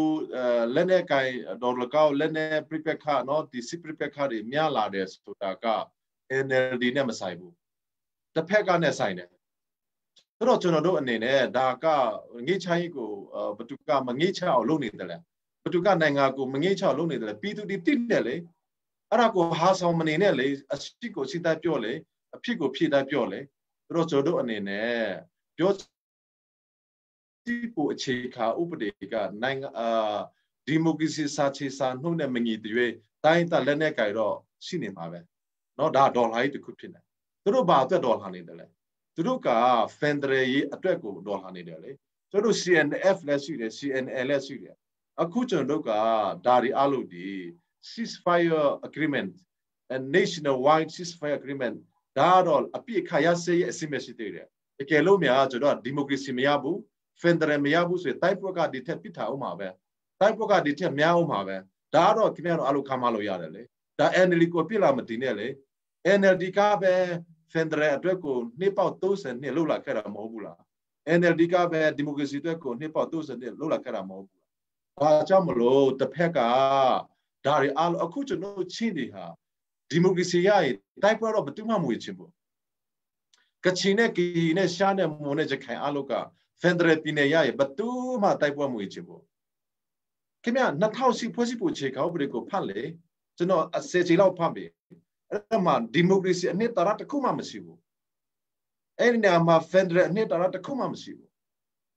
ဆိုတော့ဘယ်လိုလုပ်မလဲအဲ့ဒါတစ်ခုကိုပြောင်းဖို့စစ်သားကအဲ့ဒီမှာ166ယောက်ကအဲ့ဒီဖွဲ့စည်းပုံအခြေခံဥပဒေကိုကာကွယ်ဖို့စောင့်ရှောက်ဖို့တော့မှထိုင်နေတယ်လေအဲ့ဒါ NLD ကပြောင်းချင်တယ်လေသူတို့ကမပြောင်းချင်တာနော်လူလည်းဟုတ်ပြီအကြောင်းမျိုးရှိတာပေါ့ဘာဖြစ်လို့မပြောင်းချင်တယ်လဲဆိုရင်လည်းအကြောင်းမျိုးရှိတာပေါ့တစ်ဖက်ကဆိုရင်ဆရာရဲ့ကျွန်တော်အားလုံးသိထားတဲ့နဲ့ချစ်နေလဲ wake up နားလည်းသိပြီလေတကယ်နိုင်ငံကြီးကလေစိတ်မဟုတ်ဘူးတကယ်နိုင်ငံကြီးကဟုတ်ပြီလေစိတ်တွေပါတယ်နော်ဖွံ့ဖြိုးရေးကြမှာရေးနိုင်ငံရဲ့စိတ်ပိုက်ဖြစ်နေနိုင်ငံရဲ့လည်းအောက်ခါဖြစ်နေဒါပေမဲ့တကယ်နိုင်ငံကြီးကဒီမိုကရေစီပဲလေဒီမိုကရေစီမရမချင်းမြန်မာနိုင်ငံတိုက်ပွဲငြိမ်မှာမဟုတ်ဘူးနော်အခု NLD ကအစိုးရလုပ်တာနော်အစိုးရလို့ခေါ်တဲ့အခါမှာ85%ပဲပိုင်တယ်ကျွန်တော် NLD အစိုးရအောက်မှာနော်ဘယ်လိုလဲကာကွယ်ဝချီကကျွန်တော်မရွေးဘူးပြီးထိတ်ဝချီကကျွန်တော်မရွေးဘူးနေဆိုင်ရဝချီကကျွန်တော်မရွေးဘူးတာချုပ်ကပဲရွေးတယ်ဒါဖွဲ့စည်းပုံအခြေခံဥပဒေမှာပါနေတယ်ဆိုတော့ကျွန်တော်တို့အနေနဲ့နိုင်ငံတနိုင်ငံကိုနော်အစိုးရတစ်ခုကိုဖွဲ့စည်းတဲ့အခါမှာအဲ့လိုနဲ့အစိုးရနေရလုံးနဲ့ဖွဲ့စည်းပုံအခြေခံဥပဒေကလုတ်ထားတော့ဖွဲ့စည်းပုံအခြေခံဥပဒေမပြောင်းမချင်းတိုက်ပွဲကတော့ညီဖို့မရှိစားနဲ့ညီလို့မရဘူးဘယ်တော့မှညီမှာမဟုတ်ဘူးအမျိုးသားရေးချမ်းစရေးတို့နော်ကျွန်တော်တို့အမျိုးသားပြန်လည်တည်မြဲရေးတို့ငြိမ်းချမ်းရေးတို့ကဒီမိုကရေစီရမှငြိမ်းချမ်းရမယ်ဖက်ဒရယ်ရမှငြိမ်းချမ်းရမယ်ဖက်ဒရယ်ရမှအမျိုးသားရေးကြီးစီရမယ်ဒါပေမဲ့အဲ့ဒီဖက်ဒရယ်ကိုသွားဖို့ဖွဲ့စည်းပုံအခြေခံဥပဒေကိုပြောင်းလဲဖို့လိုတယ်ဖွဲ့စည်းပုံအခြေခံဥပဒေဟာလည်းလူထုကဆွဲရမယ်လူထုကရွေးကောက်တင်မြှောက်တဲ့ကိုယ်စားလှယ်ပဲဆွဲရမယ်ဒါကြောင့်မလို့ကျွန်တော်ကပြောတယ်တမတော်သားတွေလည်းဘီတူကိုချစ်တယ်အမျိုးသားရေးကြီးစီကိုချစ်တယ်သူတို့လည်းနိုင်ငံကိုငြိမ်းချအောင်မြင်ချင်တယ်ပြီးတော့သူတို့ဟာလည်းတမတော်လို့ပြောတဲ့အခါမှာကောင်းတဲ့လူတွေအများကြီးရှိတယ်လူကောက်တွေအများကြီးရှိတယ်မမှားနဲ့နော်အများကြီးလူကောက်တွေရှိတယ်သူတို့လည်းမြန်မာနိုင်ငံကိုဒီမိုကရေစီလုပ်ချင်တယ်သူတို့လည်းမြန်မာနိုင်ငံကိုဖက်ဒရယ်လုပ်ချင်တယ်ဖက်ဒရယ်ကခွဲထွက်မဟုတ်ဘူးအခုနပြောတာဖက်ဒရယ်က structure တခုပဲနော်ဆိုတော့ကျွန်တော်အနေနဲ့ဒီဒေါက်တာဆဆာအနေနဲ့ဒီဖွဲ့စည်းပုံအခြေခံဥပဒေမပြင်မချင်းကတော့ဟိုဒါဒီလောက်လို့မရဘူးဆိုတဲ့သဘောဖြစ်တာပေါ့တဘောမဟုတ်ဘူးဒါ it's a factအဲ့ဒါတဘောတော့ opinion မဟုတ်ဘူးအဲ့ဒါကဘာလဲတီးတယ်မြန်မာပြည်သူပြည်သားတွေလည်းတော်တော်များများအကိုလို့ပညာသားအလုံး grow up အလုံးတော့တီးပြီလေဒါကတော့ကျွန်တော်ပြောတာမဟုတ်ဘူးလေ okay ဟုတ်တယ်အဲ့ဒါတော့အလုံးအဲ့လိုပဲကျွန်တော်ဒီလက်ခံပါတယ်ဆိုတော့ဒီဖွဲ့စည်းပုံအခြေခံဥပဒေပြင်ဖို့ကိစ္စကတော့လွှတ်တော်လိုင်းကြောင်းကလည်းလေတွားတယ်ပေါ့နော်ခု NCA လိုင်းကြောင်းလည်းလေတွားတယ်မြတ်တိုးလူကတော့ဒီ NCA လိုင်းကြောင်းဖက်ကအလားလာပူများတယ်လို့ပြောကြတာပေါ့လေအခု NLD ဘေးနိုင်ဘသူဘေးနိုင်ပေါ့ဒီလွှတ်တော်ကနေပြီးတော့မှဒီ95%ဘေးရှိတော့လေပြည်သူဖက်ကရွေးတာပြင်ဖို့ကလေအဲ့ဒီ95%အပြည့်အထိမှရမယ်ကိစ္စဖြစ်တယ်ဆိုတော့တကယ်လို့များအဲ့လိုမျိုးချီနေဖြစ်ရင်ပေါ့ဘယ်လိုဆိုတော့2025လူမျိုး NLD က2020မှာမနိုင်တော့ဘူးလို့ဟောဆိုတော့လူထုဘက်ကရွေးတဲ့ဟာကတော့498နေရာမှာ NLD ကတော့390ရတာပေါ့နော်ဒီ2020အဲ့ဒီလွှတ်တော်ဖွဲ့နိုင်ဖို့တော့330လူတာပေါ့ဆိုတော့59ရောက်ပဲလူတာပေါ့အဓိကတော့ဒီဒါကြောင့်မလို့ဒီ2020မှာ NLD ကတကယ်လို့များ2015လူနေရာမရဖြစ်တော့ပေါ့ဟိုခုနဒေါက်တာဆဆာပြောတဲ့ဟာကတကယ်များဖြစ်နိုင်မလားဆိုတဲ့ဟာပေါ့နော်ဟုတ်ပြီနိုင်ငံရေးကတိုးတားသူတွေကနော်ဒီနိုင်ငံတကာစာချေစာနှုတ်နဲ့ညီတဲ့နိုင်ငံရေးတိုးတားသူတွေအများကြီးရှိတယ် ကျွန်တော်လည်းသူတို့နဲ့အများကြီးဆက်သွယ်ရှိတယ်နိုင်ငံရေးဆိုတာကအခုရာကိုမြို့ကူမှာလည်းအများကြီးနိုင်ငံရေးကိုတိုးတက်နေတဲ့နိုင်ငံတကာဆွေးရတယ်အများကြီးရှိတယ်နော်ကုလသမဂ္ဂဌာနတွေအများကြီးရှိတယ်ဆိုတော့2015ရွေးကောက်ပွဲကိုကြီးတဲ့အခါမှာသူတို့က100မှာ80ရာခိုင်နှုန်း NLD အောင်မယ်လို့သူတို့ကအဖက်ဖက်က evidence နဲ့နော် fact နဲ့ survey လုပ်ပြီးတော့ full prediction လုပ်ပြီးပြီအဲ့ဒီတွေကပဲ NLD အောင်မယ်ဆိုတာ89ရာခိုင်နှုန်းဒီနှစ်မှာလုပ်လိုက်တယ်ဆိုတော့2015ထဲမှာတောင်မှအခု2020မှာ NLD ကပုံနိုင်မဲ့အလားအလာရှိတယ်နံပါတ်1မင်းညဆရာလက်တည်တယ် UDP ပါတီကမင်းညနော်သူတို့ကမရှိတော့ဘူးပေါ့နော် UDP ပါတီပေါ်ပေါက်လာတာဟာလဲခဲတော့အလုံးနားလဲတယ်ဒါကတော့အများပြောစရာမရှိပါဘူးတော့တစ်ဖက်ကပြောမယ်ဆိုရင်မြန်မာနိုင်ငံမှာနိုင်ငံရေးပါတီ93ရှိလာအောင်လုပ်တဲ့ဖာတိလိုက်တဲ့တစ်ဖက်ကပဲရှိတယ်တွေးခွဲအောင်တိုင်းသားတွေကြမှာငငုံမှုမရှိအောင်တိုင်းသားတွေကြမှာတယောက်နဲ့တယောက်ပုတ်ခတ်အောင်ဒါအဲ့လိုဖြစ်လာတယ်ဆိုတော့ဘလို့ပဲဖြစ်ဖြစ်လူတိုင်းက NLD ကို vote ပေးမှာပဲချိပြည်နယ်လဲနော် NLD ကိုအားလုံး vote ပေးလာမယ်ကျွန်တော်သိတယ်နော်မရာနယ်လဲ NLD vote ပေးလာမယ်ကျွန်တော်သိတယ်ဆိုတော့ကျွန်တော်ဟာ2015ထဲမှာတောင်မှအခုကျွန်တော်ပြအောင်နိုင်တယ်ပြရနိုင်တယ်ပို့ပြီးတော့ရနိုင်တယ်ဆိုတော့ဒါကတော့မပူတဲ့ NLD ကပဲသမ္မတရွေးမယ် NLD ကပဲပြည်ထောင်စုကိုကြီးဖွဲ့စည်းမယ် NLD ကပဲပြည်ထောင်စုအစိုးရပြည်နယ်အစိုးရတိုက်ဆွဲကိုဖွဲ့မယ်ဒါကတော့ကျွန်တော်ကိုအဲ့လိုပုတ်ခနိုင်မဲ့အစားကျွန်တော်အားလုံးကျွန်တော်စီကိုလာခဲ့ CND လည်းလာခဲ့ပါကျွန်တော်နော် CDD လည်းလာခဲ့ပါ CDD လာခဲ့ပါ END လည်းလာခဲ့ပါကျုပ်ပါတယ်အတူတကွ Federal Democracy ကိုလို့ရအောင်နော်အကိုလို့ကတရားတပေါင်းလုံနေတော့ဒါအစီမပြေပါဘူးဘို့တော့ကျွန်တော်အနေနဲ့ NLD ပါတီကလွှဲလို့ရှင်းတိုင်းသားတွေအားလုံးပါဝင်တဲ့ပါတီမရှိပါဘူးကြည့်ပြန်မှာ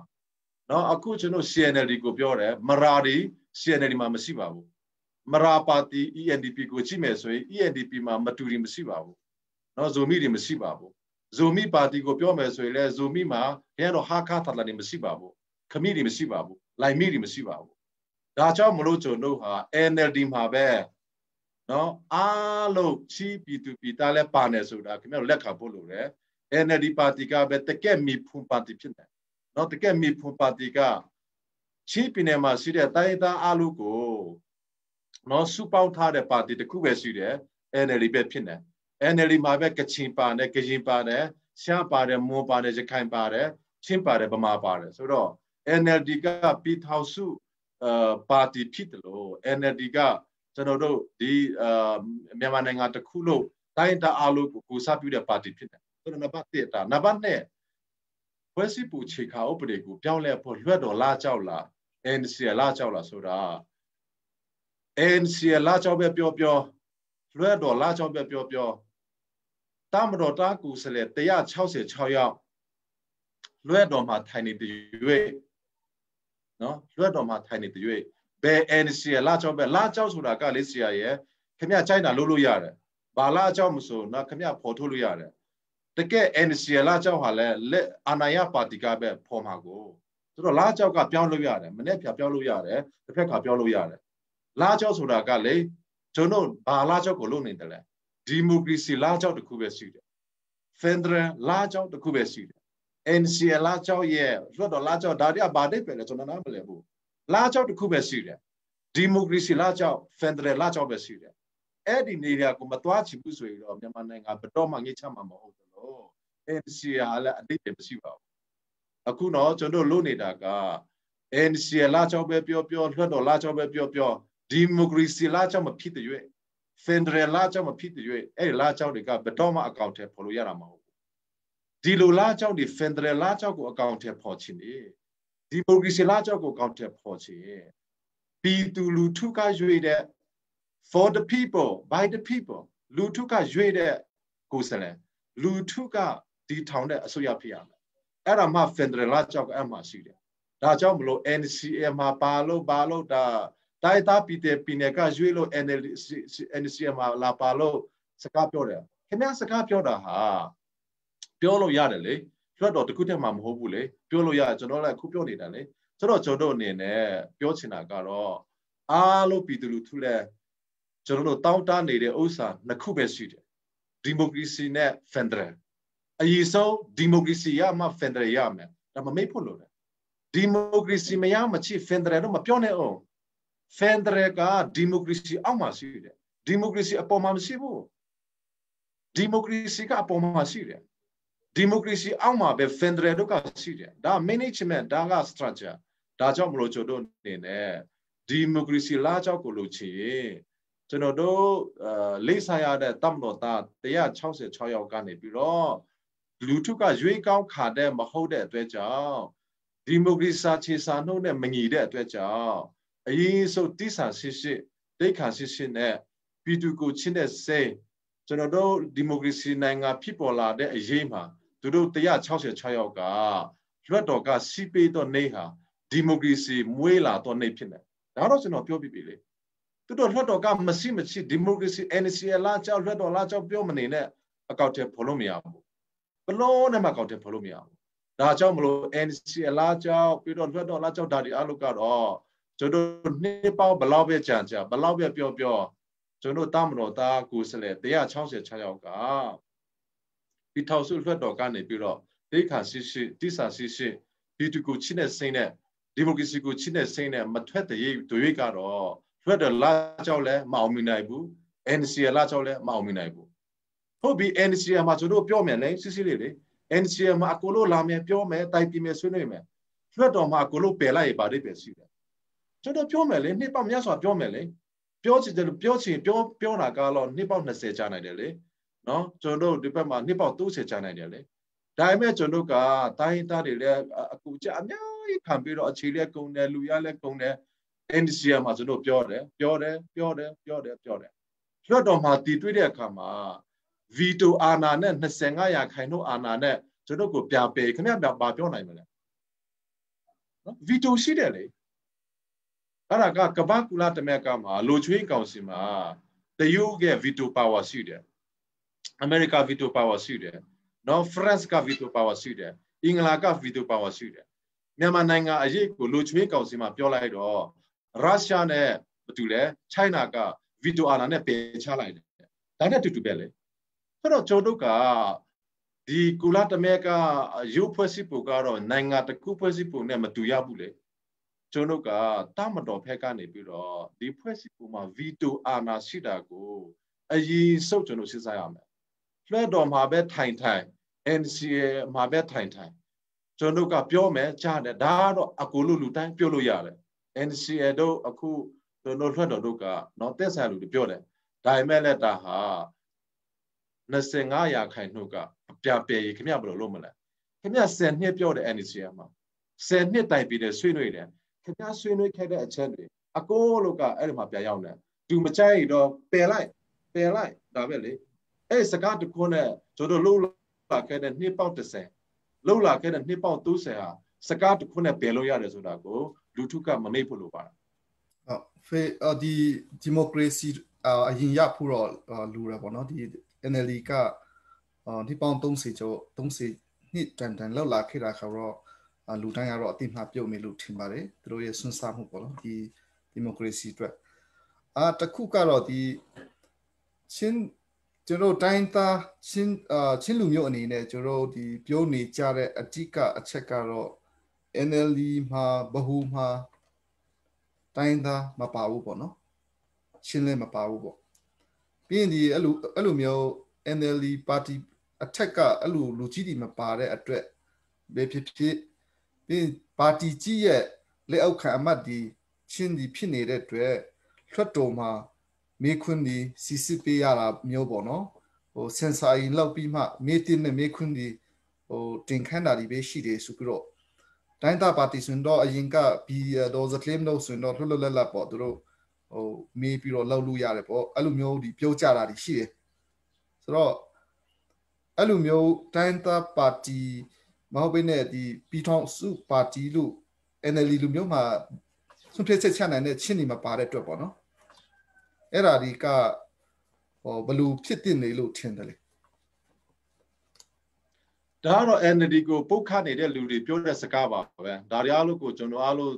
သုတ်ပြန်နေလို့မရပါဘူးဒါပေမဲ့လည်းကျွန်တော်လည်းဒီလိုမျိုးကိုသုတ်ပြန်နေမဲ့အစား လို့ရှာရှိတာကိုလို့ဖို့လို့တယ်ကျွန်တော်ချင်းတွေအတွက်က NLD ပါတီကပဲချင်းတွေကိုဒုသမဒပေးတယ်မဟုတ်ဘူးလား NLD ပါတီကကျွန်တော်ကျေးဇူးရှင်လေခဲတော့ဟာခတက်ကတူကိုလို့ပေးတာဒုသမဒဟိုမှာထိုင်နေလို့လေဥဟန်ဒရီဗန်တီယိုကျွန်တော်ချင်း NLD ပါတီကကျွန်တော်ချင်းကိုဒုသမဒပေးတယ်ကလေးမျိုးနဲ့ဟာခအကြမှာကဘာဘာကနေပြီးတော့တာပေါင်း64 million လာတော့ချက်ဖို့ NLD ဆိုကလို့ပေးတယ်လေနော်ကျွန်တော်ဒီဖလမ်လေးစေ NLD ဆိုကလို့ပေးတယ်လေလိုက်လိပီလေးစေလဲ NLD ဆိုရကခွင့်ပြုချက်ပေးတယ်လေဒါတွေအားလုံးမမေ့သင့်ပါဘူး NLD အစိုးရကဘာမှအပြစ်မရှိပါဘူးတကယ်အပြစ်ကဖွဲ့စည်းပုံခြေခါဥပဒေဖြစ်နေတယ်ဆိုတော့ကျွန်တော်တို့နိုင်ငံတခြားနိုင်ငံကိုလည်းကြည့်လေဥပမာအမေရိကန်နိုင်ငံကိုကြည့်လေအမေရိကန်နိုင်ငံလည်း Democratic Party နဲ့ Republican Party ရှိတယ် Republican Party ကခေါင်းဆောင်တွေပြောတဲ့စကားကိုအမေရိကန်နိုင်ငံတစ်ခုလို့ Republican မှာနားထောင်ရတယ်လေပါတီတစ်ခုဆိုတာပါတီခေါင်းဆောင်ပြောတဲ့စကားကိုနားထောင်ရတယ်လေခင်ဗျားကခေါင်းဆောင်ဖြစ်ခင်ဗျားပြောတဲ့စကားကျွန်တော်နားထောင်မှာပေါ့ဆိုတော့မြန်မာနိုင်ငံမှာဒီနှစ်30နှစ်တိုင်နိုင်ငံရေးလှုပ်ရှားမှုမှာဒေါ်အောင်ဆန်းစုကြည်ရဲ့စကားကိုကျွန်တော်လည်းနားထောင်လာခဲ့တယ်လေဆိုတော့အခုဘဟုအောင်နိုင်ရေးမှာကျွန်တော်ဒုသမဒကြီးဦးဟန်ဒရီဗန်ထူလည်းပါတယ်လေနော်ကျွန်တော်ဗမာဒီကချီပင်းနယ်မှာဝကြီးချိုလာမလုပ်ဘူးလေချီပင်းနယ်မှာဝကြီးချိုလို့တာချင်းပဲလေဘယ်သူဘယ်ပါတီပဲရွေးချင်းပဲလေတာပြောချင်တာကနော်ကျွန်တော်အနေနဲ့ရှားပင်းနယ်မှာဝကြီးချိုရှားပဲလေကချီပင်းနယ်မှာဝကြီးချိုကချင်ပဲလေဒါတွေအားလုံးကကျွန်တော်စူးထွေးနေရှာမလို့ပါဘူးဒါကတစ်ဖက်ကနေပြီးတော့ကျွန်တော်တို့ကိုစိတ်ဆူထွေးအောင်အနောက်စစ်တပ်ပဲဖြစ်တယ်ဖွဲ့စည်းပုံအခြေခံဥပဒေမပြင်တရွေးနော်ပါတီကိုတော့လာမဆုတ်ချနဲ့ကျွန်တော်ပါတီနဲ့မဆိုင်ပါဘူးဒါတွေကပါတီရဲ့အပြစ်လည်းမဟုတ်ပါဘူးပါတီရဲ့မလုံနိုင်လို့လည်းမဟုတ်ပါဘူးကျွန်တော်ကိုလုံနိုင်ခွင့်မပေးတော့ဖွဲ့စည်းပုံအခြေခံဥပဒေကကျွန်တော်လက်ကိုချုပ်ထားတယ်လေဒါအားလုံးသိထားဖို့လိုတယ်ဖွဲ့စည်းပုံအခြေခံဥပဒေကကျွန်တော်တို့ရဲ့လက်တွေချိတ်တဲ့ကိုလို့ကိုအဲ့လိုချုပ်ကင်ထားတယ်လေအဲ့ဒါကြောင့်မလို့ကျွန်တော်အနေနဲ့ဒါကိုနားလည်ဖို့လိုတယ်နိုင်ငံရေးလောကမှာကျွန်တော်ဟာမြန်မာနိုင်ငံမှာပါတီနှစ်ခုပဲရှိတယ်ပါတီတစ်ခုကဒီမိုကရေစီပါတီပါတီတစ်ခုက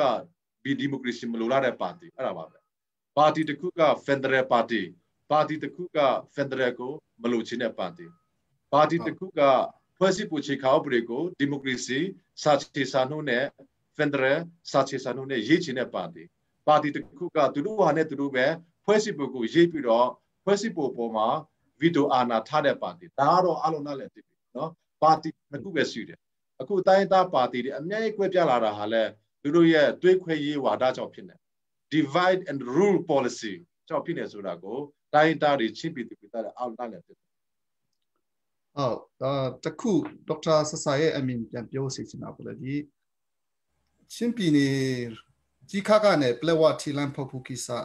ဟာခမာ University တခုထားဖို့ကိစ္စဖလန်မှာလေရင်ကွင်းဆောက်ဖို့ဆိုတာကတော့ချင်းမျိုးသားတအုပ်နဲ့အစုရရဲ့လက်မှတ် bilateral agreement မှာပါပြီးသားဖြစ်ပါတယ်အဲ့ဒါကိုအစစ်စစ်သောအစုရကအခု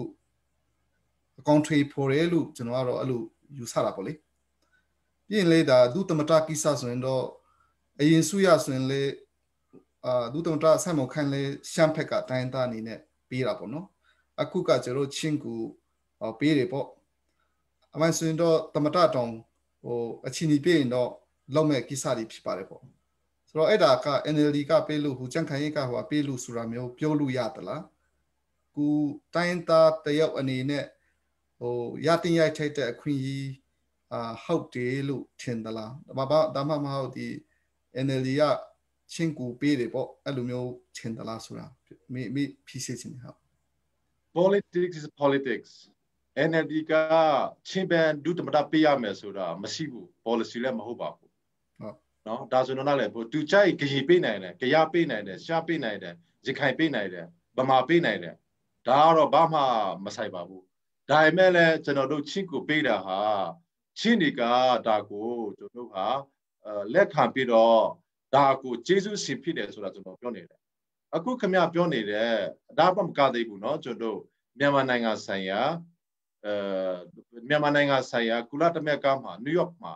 ထိုင်နေတဲ့ကိုယ်စားလှယ်ကြီးကချင်းဖြစ်တယ်မြန်မာနိုင်ငံဆိုင်ရာကနေဒါနိုင်ငံကိုတာမကြီးလို့မှာကချင်းဖြစ်တယ်မမေ့တင်ဘူးဒါ NLD ဆိုရကလုပ်ပေးတာဆိုတော့ကျွန်တော်အနေနဲ့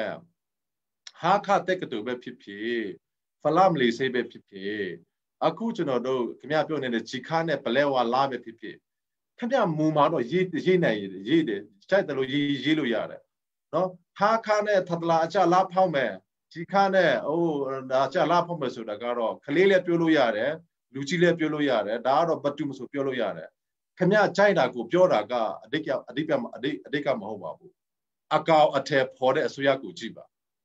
ခင်ဗျChina ကိုတော့အများကြီးပြောလို့ရတယ်မူဝါဒတွေ policy တွေဆိုတာကဒီညတော်မှာခင်ဗျားနဲ့ကျွန်တော်တို့တယောက် policy ကိုစာအုပ်တို့ရေးလို့ရတယ်ကျွန်တော်တို့ရဲ့စာသားကိုစာအုပ်နဲ့ရေးလို့ရတယ်ဒါပေမဲ့လည်းအကောင်အထည်ဖော်တာကိုကြည့်ပါဘယ်သူကအကောင်အထည်ဖော်တယ်လဲအဲ့ဒါကိုကြည့်ပါဘယ်သူကအကောင်အထည်မဖော်တယ်လဲအဲ့ဒါကိုကြည့်ပါဆိုတော့ကျွန်တော်တို့ဟာအကောင်အထည်ဖော်နိုင်တဲ့အစိုးရအကောင်အထည်ဖော်ပေးတဲ့အစိုးရကိုကြည့်ပါဒါကြောင့်မလို့ဂျီခါနဲ့ဖလမ်ဒေါ်လာကောက်ဂျီခါနဲ့နော်ကျွန်တော် sorry ပလဲဝါလာကျွန်တော်ဟာခါတက်တူကိစ္စကျွန်တော်တို့ဒီဘာလဲဖလမ်လေးစိကိစ္စဘယ်အစိုးရကအကောင့်ထဲပေါ်ပေးတယ်လဲ NLD မဟုတ်ဘူးလားအဲ့ဒါကိုအားလုံးချင်းပီတူပီတာလဲ NLD ကိုအပိရှာနေမဲ့အစား NLD ဖက်ကိုလာခဲ့ပါ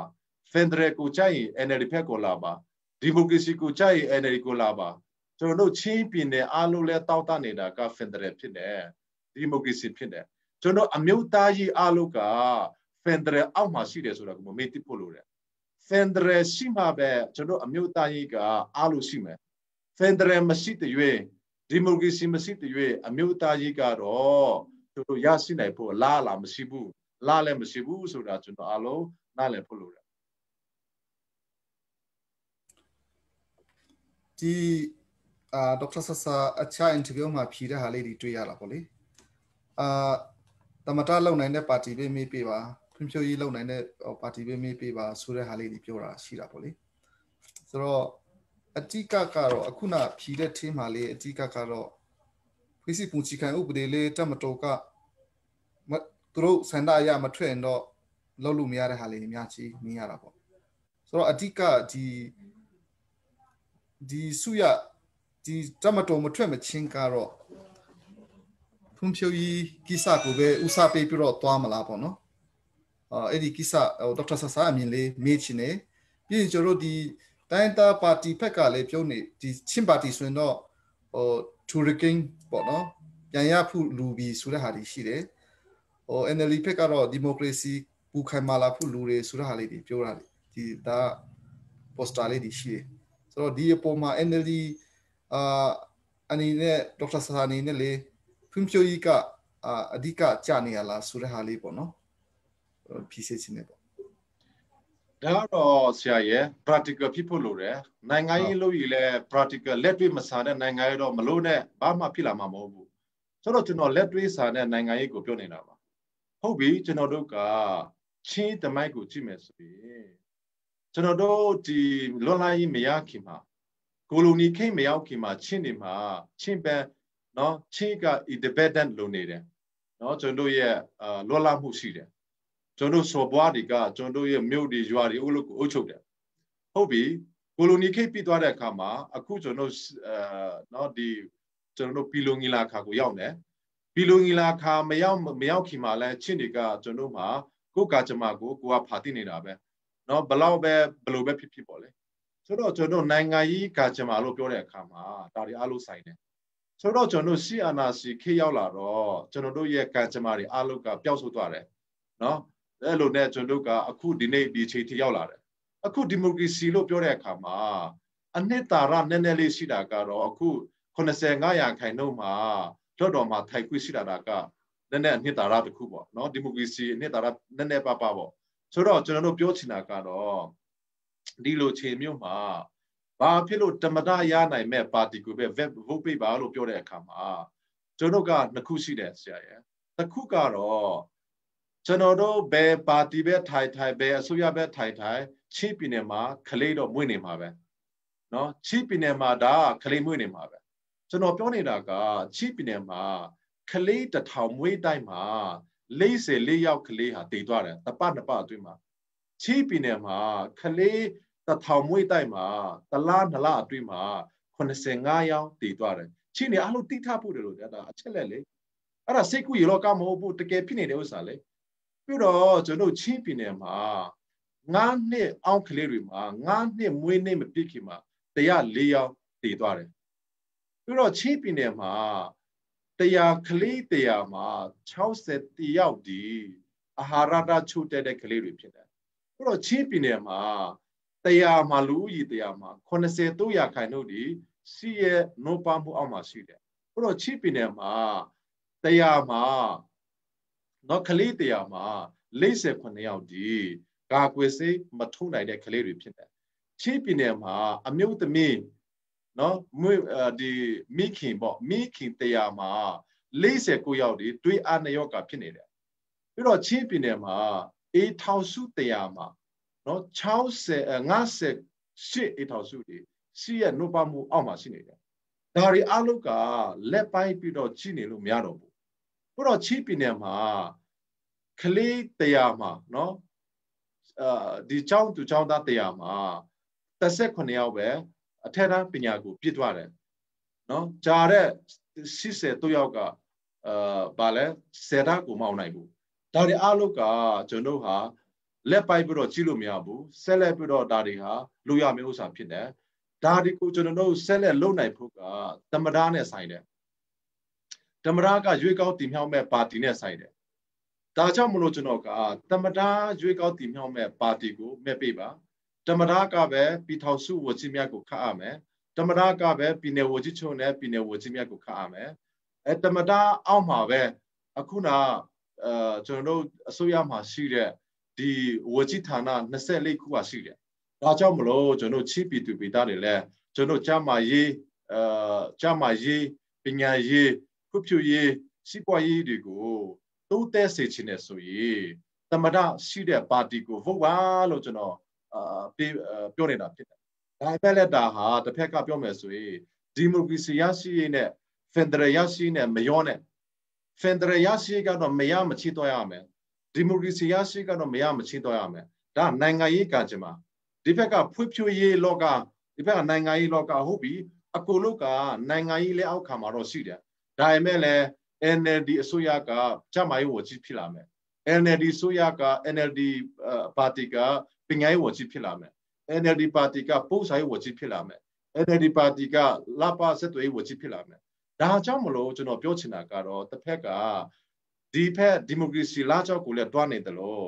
ဖက်ဒရယ်လာကြောက်ကိုလည်းတွားနေတယ်လို့ဒီဖက်မှာဖွံ့ဖြိုးရေးလာကြောက်ကိုလည်းလှိလူရှုလို့မရပါဘူးလို့အဲ့လိုလှိလူရှုလိုက်တယ်ဆိုရင်အခုချိပြည်နယ်ကိုကြည့်လေချိပြည်နယ်မှာဆိုလို့ချိနေနေတာဟာလူဦးရေနှစ်ပေါင်းနဲ့800လောက်ရှိတယ်အဲ့နှစ်ပေါင်း800အတွင်းမှာချိလူဦးရေက9သိန်း9,000လောက်ပဲရှိတယ်တခြားပြည်နယ်ကိုကြည့်လေကချင်တွေကိုကြည့်လေကရင်တွေကိုကြည့်လေသူတို့လူဦးရေရခိုင်တွေကိုကြည့်လေသူတို့လူဦးရေကအခုဆိုတော့3သား4သားလောက်ရှိပြီလေသူတို့ချင်းနေကြမှာတတမပြည့်ဘူးလေဘာဖြစ်လို့လဲတေဆိုးတော့မြန်မာလို့ဒါကြောင့်မလို့ကျွန်တော်ချင်းကလေးတွေတင်နေတာကိုလက်ပိုက်ပြီးတော့မကြည့်ရဘူးဒါအရေးယူရမယ်ဆောင်ရွက်ရမယ်တစ်ဖက်ကဆိုလည်းဖွံ့ဖြိုးကိုလည်းလုပ်ရမယ်တစ်ဖက်ကဆိုရင်လည်းကျွန်တော်တို့တကက်နိုင်ငံရေးဖြစ်တဲ့ဒီမိုကရေစီရရှိရေးနဲ့ဖက်ဒရယ်ရရှိရေးကိုလုပ်မယ်တစ်ချက်ကိုနှစ်ချက်ပြဒါကြောင့်မလို့ကျွန်တော်ချင်းအားလုံးဟာ NLD မှာပါတာဟာတစ်ချက်ကိုနှစ်ချက်ပြဖြစ်တာကိုနားလည်စေချင်လို့အားကြည့်လို့ NLD ကိုချင်းပြည်သူပြည်သားအားလုံးမဲ့ပေးပါလို့ကျွန်တော်ပြောနေတာကျွန်တော်ချင်းပြည်သူပြည်သားအတွက်မြန်မာနိုင်ငံအတွက်အသက်နဲ့ရင်းပြီး73နှစ်လောက်လာခဲ့ပြီကျွန်တော်ကိုပြည်သူကိုချစ်တယ်နိုင်ငံကိုချစ်တယ်ချင်းပြည်နယ်ကိုချစ်တယ်ဒါကြောင့်မလို့ကျွန်တော်ကတကယ်ဒါဆိုရင်အဲ့ဒါပြောနေတဲ့စကားကမိတ္တာစကားဖြစ်တယ်မခါနိုင်တော့စိတ်နဲ့နိုင်ငံကိုလာမလုံးနဲ့မခါနိုင်တော့စိတ်နဲ့ကတော့ဘယ်အရာမှရောက်မှာမဟုတ်ဘူးအဲ့လိုနဲ့ကျွန်တော်ပါတီဆိုတာကျွန်တော်လည်းဖွင့်နိုင်တယ်လေခင်ဗျားလည်းဖွင့်နိုင်တယ်လေနော်ကျွန်တော်တို့ဒါပေမဲ့အလုံးမဖြစ်တဲ့ပါတီအလုံးမဖြစ်တဲ့နိုင်ငံရေးကိုလုပ်နေရင်နှိမ့်ပဲကြာမယ်ဘာတစ်ခုမှအရာရောက်မှာမဟုတ်ဘူးဆိုတာကိုကျွန်တော်ပြောချင်လို့အကြည့်လို့တော့ဒါကိုလည်းပြည်သူလူထုကိုတိချင်လို့အကြည့်သိစေချင်လို့ NLD ကိုပဲမဲပေးပါလို့ကျွန်တော်ဟာပြည်သူလူထုကိုပြောနေတာဖြစ်တယ်ဟုတ်ဒီဒေါက်တာဆဆာကတော့အဓိကဒီဖွံ့ဖြိုးရေးကလည်းတကယ်ရည်ကြီးတဲ့ကိစ္စ highlight လုပ်နေတာတွေ့ရတယ်ဒီလိုက်လန်ပြည် airport ကိစ္စနည်းနည်းမေးချင်တာပေါ့လေဒါ airport လေချင်းပြည်နေဟိုမြို့နေသွားတဲ့နေရာတိုင်းမှာ airport ဆောက်ရမယ်ဆိုတာလေးပြောထားတာရှိရပေါ့နော် ไลเลนปีเพกกาแอร์พอร์ตกูสุยาเพกกาบลาวปั่นปูนี่เลยกูบลาวสุยาเพกกาอาปีนี่เลยပြီးလိုက်လင်ပီရဲ့ airport budget ကဘေကပန့်ပူးတာလေးဆိုတဲ့ဟာလေးပေါ့နော်အဲ့လိုဆိုတော့အဲ့လေပြီးတော့အဲ့လိုမျိုးလုပ်မိဆိုရင်တော့ဒီငွေကြေးကစကားပြောလာတာပေါ့လေအဲ့ဒါလေးသိချင်ပါတယ်ငွေကြေးဘေကအဓိကပန့်ပူးလေးဆိုတော့နံပါတ်1အနေနဲ့လိုက်လင်ပီ airport ကိုကျွန်တော်ဟာချင်းပြည်နယ်တစ်ခုလုံးက expiration အတူယူဖို့ကျွန်တော်လုပ်နေတာဖြစ်တယ်နော်ချင်းပြည်နယ်ကိုကချင်ပြည်နယ်ကရင်ပြည်နယ်ရှမ်းပြည်နယ်ရခိုင်ပြည်နယ်အားလုံးကအတူယူလာဖို့ကျွန်တော်လုပ်နေတာဖြစ်တယ်ကျွန်တော်လေစိတ်တစ်ခုတည်းတော့ပြောတာမဟုတ်ဘူးကျွန်တော် telehealth ကိုပြောနေတယ်ကျွန်တော် digital education ကိုပြောနေတယ်နော်ဒါတွေအားလုံးဒီ digital cake ဖြစ်နေကဘာဒီ digital cake ဖြစ်နေပြီအဲ့ digital cake မှာကျွန်တော်လေစိတ်ဟာလည်းအစိပ်ပိုင်းဖြစ်လာတယ်လေစိတ်ကိုမဆောင်ရင်ကျွန်တော်ပြည်ထောင်စုကိုကြည့်ဘလို့ဟာခါကိုလာနိုင်မလဲဟာခါမှာခင်ဗျားတို့လေစိတ်မရှိရင်နိုင်ငံတကာလူကြည့်ဘလို့လာနိုင်မလဲစိုက်ကယ်နောက်မှာထိုင်ခိုက်လေဟာတလာမြို့မှာသူတော့မှာမဟုတ်ဘူးနော်တီတင်တိုးစာမြို့မှာစိုက်ကယ်နောက်မှာအမေရိကလူကြည့်ကိုထိုင်ခိုက်လို့မရဘူးခုနှစ်လည်းကောက်ပဲကျွန်တော်ကြားမှာရေးလို့ပြောတဲ့အခါမှာလေစိတ်ကအဓိကဖြစ်နေတယ်ပညာရေးလို့ပြောတဲ့အခါမှာလေစိတ်ကအဓိကဖြစ်နေတယ်ဆိုတော့ကျွန်တော်လေစိတ်လို့ပြောတဲ့အခါမှာလိုက်လိလေစိတ်ကိုမကြည့်နဲ့လေစိတ်လို့ပြောတဲ့အခါမှာပညာရေးလားကြောင်းကြားမှာရေးလားကြောင်းစီးပွားရေးလားကြောင်းပြီးတော့ပို့ဆောင်ရေးလားကြောင်းဖြစ်တာကိုနားလည်ပါနိုင်ငံတကာဆက်ဆံရေးလားကြောင်းအဲ့လိုနားလည်ပေးပါအခုကျွန်တော်တို့ရှိတယ်ဟာလဲဖခင်ရဲ့ကျေးဇူးတော်ကြောင့်အမေရိကန်နိုင်ငံမှာအများကြီးရှိပြီเนาะကျွန်တော်တို့နိုင်ငံတကာမှာလည်းအများကြီးရှိပြီကျွန်တော်တို့ပညာရေးလို့ပြောတဲ့အခါမှာလေစိတ်ကကျွန်တော်ပညာရေးလားကြောင်းတစ်ခုဖြစ်နေဘာကြောင့်လဲအဲ့လေစိတ်မှတစ်စီအမေရိကန်နိုင်ငံက Oxford တက္ကသိုလ်က professor ကအဲ့လေစိတ်မှလာမယ်လေဟာခါတက္ကသိုလ်မှလာတည်ပေးမယ်လေသူကို visiting professor နဲ့ပြင်မယ်လေ Oxford တက္ကသိုလ်က professor ကိုဟာခါမှလာနိုင်ဖို့ဟာခါမှလေစိတ်စီရမယ်ဘယ် professor မှ cycle နောက်တော့နော်လာမှာသူ့ရဲ့လက်ရထိုင်ပြီးတော့ချစ်ပင်ကိုလာမှာမဟုတ်ဘူးဒါကတော့စိတ်ချဖို့လိုတယ်ဒါကြောင့်မလို့ကျွန်တော်လိုက်လိပလီစိတ်အကြောင်းကိုမပြောခင်မှာ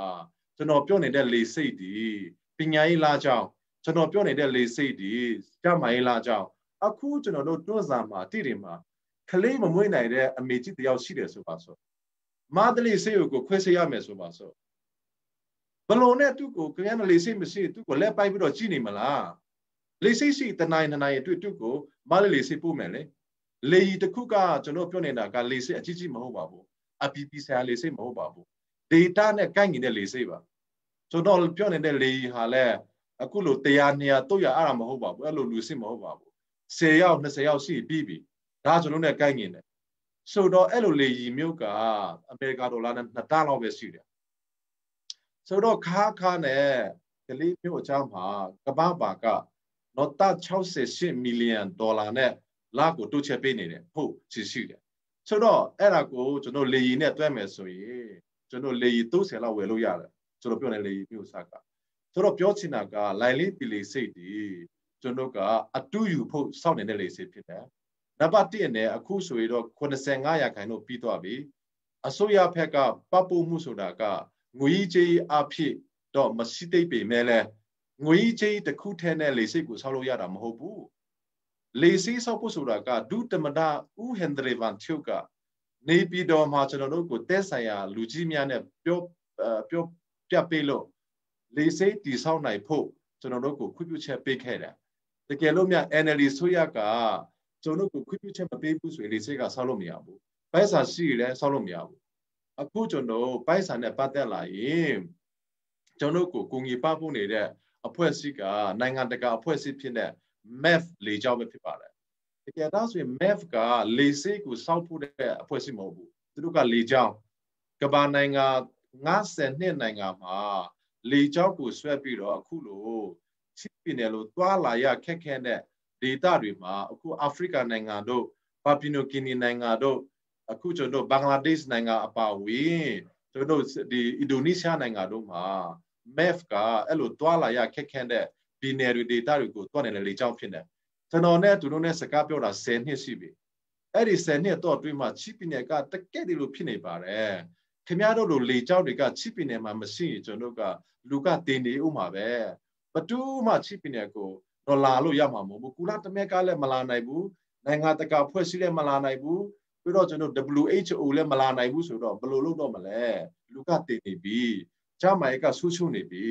ပညာရေးကဆူးရှုံနေပြီစီးပွားရေးကမရှိတော့ဘူးကျေးဇူးပြုပြီးတော့လေစိတ်ဆောက်နိုင်ဖို့ကိုကျွန်တော်ကိုကူညီပါလို့ကျွန်တော်တကယ်အမှုအညာတောင်းပါပြီးတော့အမှုအညာကျွန်တော်အဆူတွေးပြီးတော့အခြေပေါက်များစွာပြောခဲ့တယ်ဆိုတော့ကျွန်တော်အနေနဲ့အဲ့ဒီ budget နဲ့ပိုက်ဆံနဲ့ကတော့ကျွန်တော်တို့အဲ့ဒီတက်ဆိုင်ရာ math အဖွဲ့အစည်းနဲ့ဆိုင်တယ်ကျွန်တော်တိတလောက်ကဒီအကိုလို့ဆွပေါက်ပြီပေါ့လေသူတို့က water အားလည်းအများကြီးရှိဖို့လိုတယ်သူတို့မှလေအားလည်းအများကြီးရှိဖို့လိုတယ်ဆိုတော့နိုင်ငံတကာကကျွတ်ချီသူတွေကိုလည်းလိုက်လိပြည်မှာထားတယ်အခုဆိုရင်လိုက်လိပြည်မှာဥဆောင်နေတဲ့ engineer ကအမေရိကန်နိုင်ငံက engineer ဖြစ်တယ်အမေရိကန်နိုင်ငံသားဖြစ်တယ်ဆိုတော့ကျွန်တော်တို့ကဒါတွေအားလုံးကတော်ဈေးကြီးတယ်လေဆိုတော့သူတို့ကုန်တာကတော့အနည်းဆုံး2 million American dollar တော့ကုန်မယ်လို့ထင်တယ်အနည်းဆုံးပေါ့အဲ့ဒါ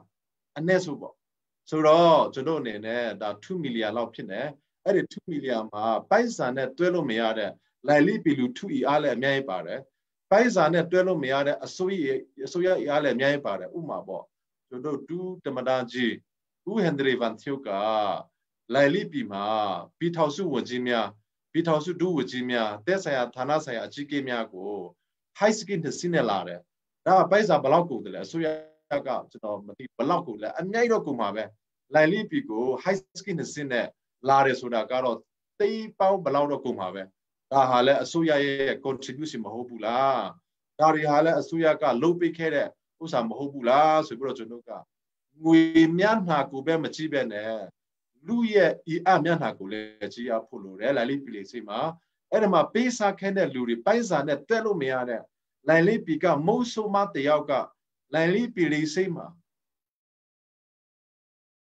ဒီဆောင်းလေးမှာအတိတ်ပဲရှိပါတယ်လို့လိုက်လိပြည်သူလူထုကလိုက်လိပြည်လေးစိတ်အနေနဲ့မှာမပြူအောင်ကိုဖီဒီလာဆိုင်တယ်မက်ကာဒေမီယာပြည်ဒီလာဆိုင်တယ်ဘာပြည်ဒီလာဆိုင်တယ်ဒါဟာလဲပိုက်ဆံနဲ့ရည်တွဲလို့မရတဲ့တာဖို့ရှိပါတယ်လို့ဒါဆိုတော့လေစီလို့ပြောတဲ့အခါမှာကျွန်တော်ပိုက်ဆံကိုပဲမတွဲပဲနဲ့အဲ့ဒီမှာစူပေါင်းပါဝီပေးစားခဲ့ဟုတမျှကိုကျွန်တော်ရည်တွဲပါတယ်ဆိုတာကိုပြောလို့ပါ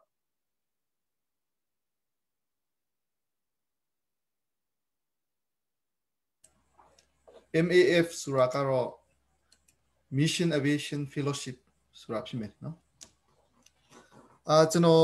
အခုနဒေါက်တာဆာပြောသလိုဒီလေးစိတ်ဒီဆောက်ဖို့က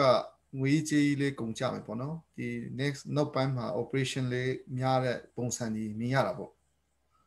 အခုထိကတော့ဆွေရဖက်ကလည်းငွေကြေးရပန်ပို့မှုတော့မရှိသေးဘူးဆိုတာ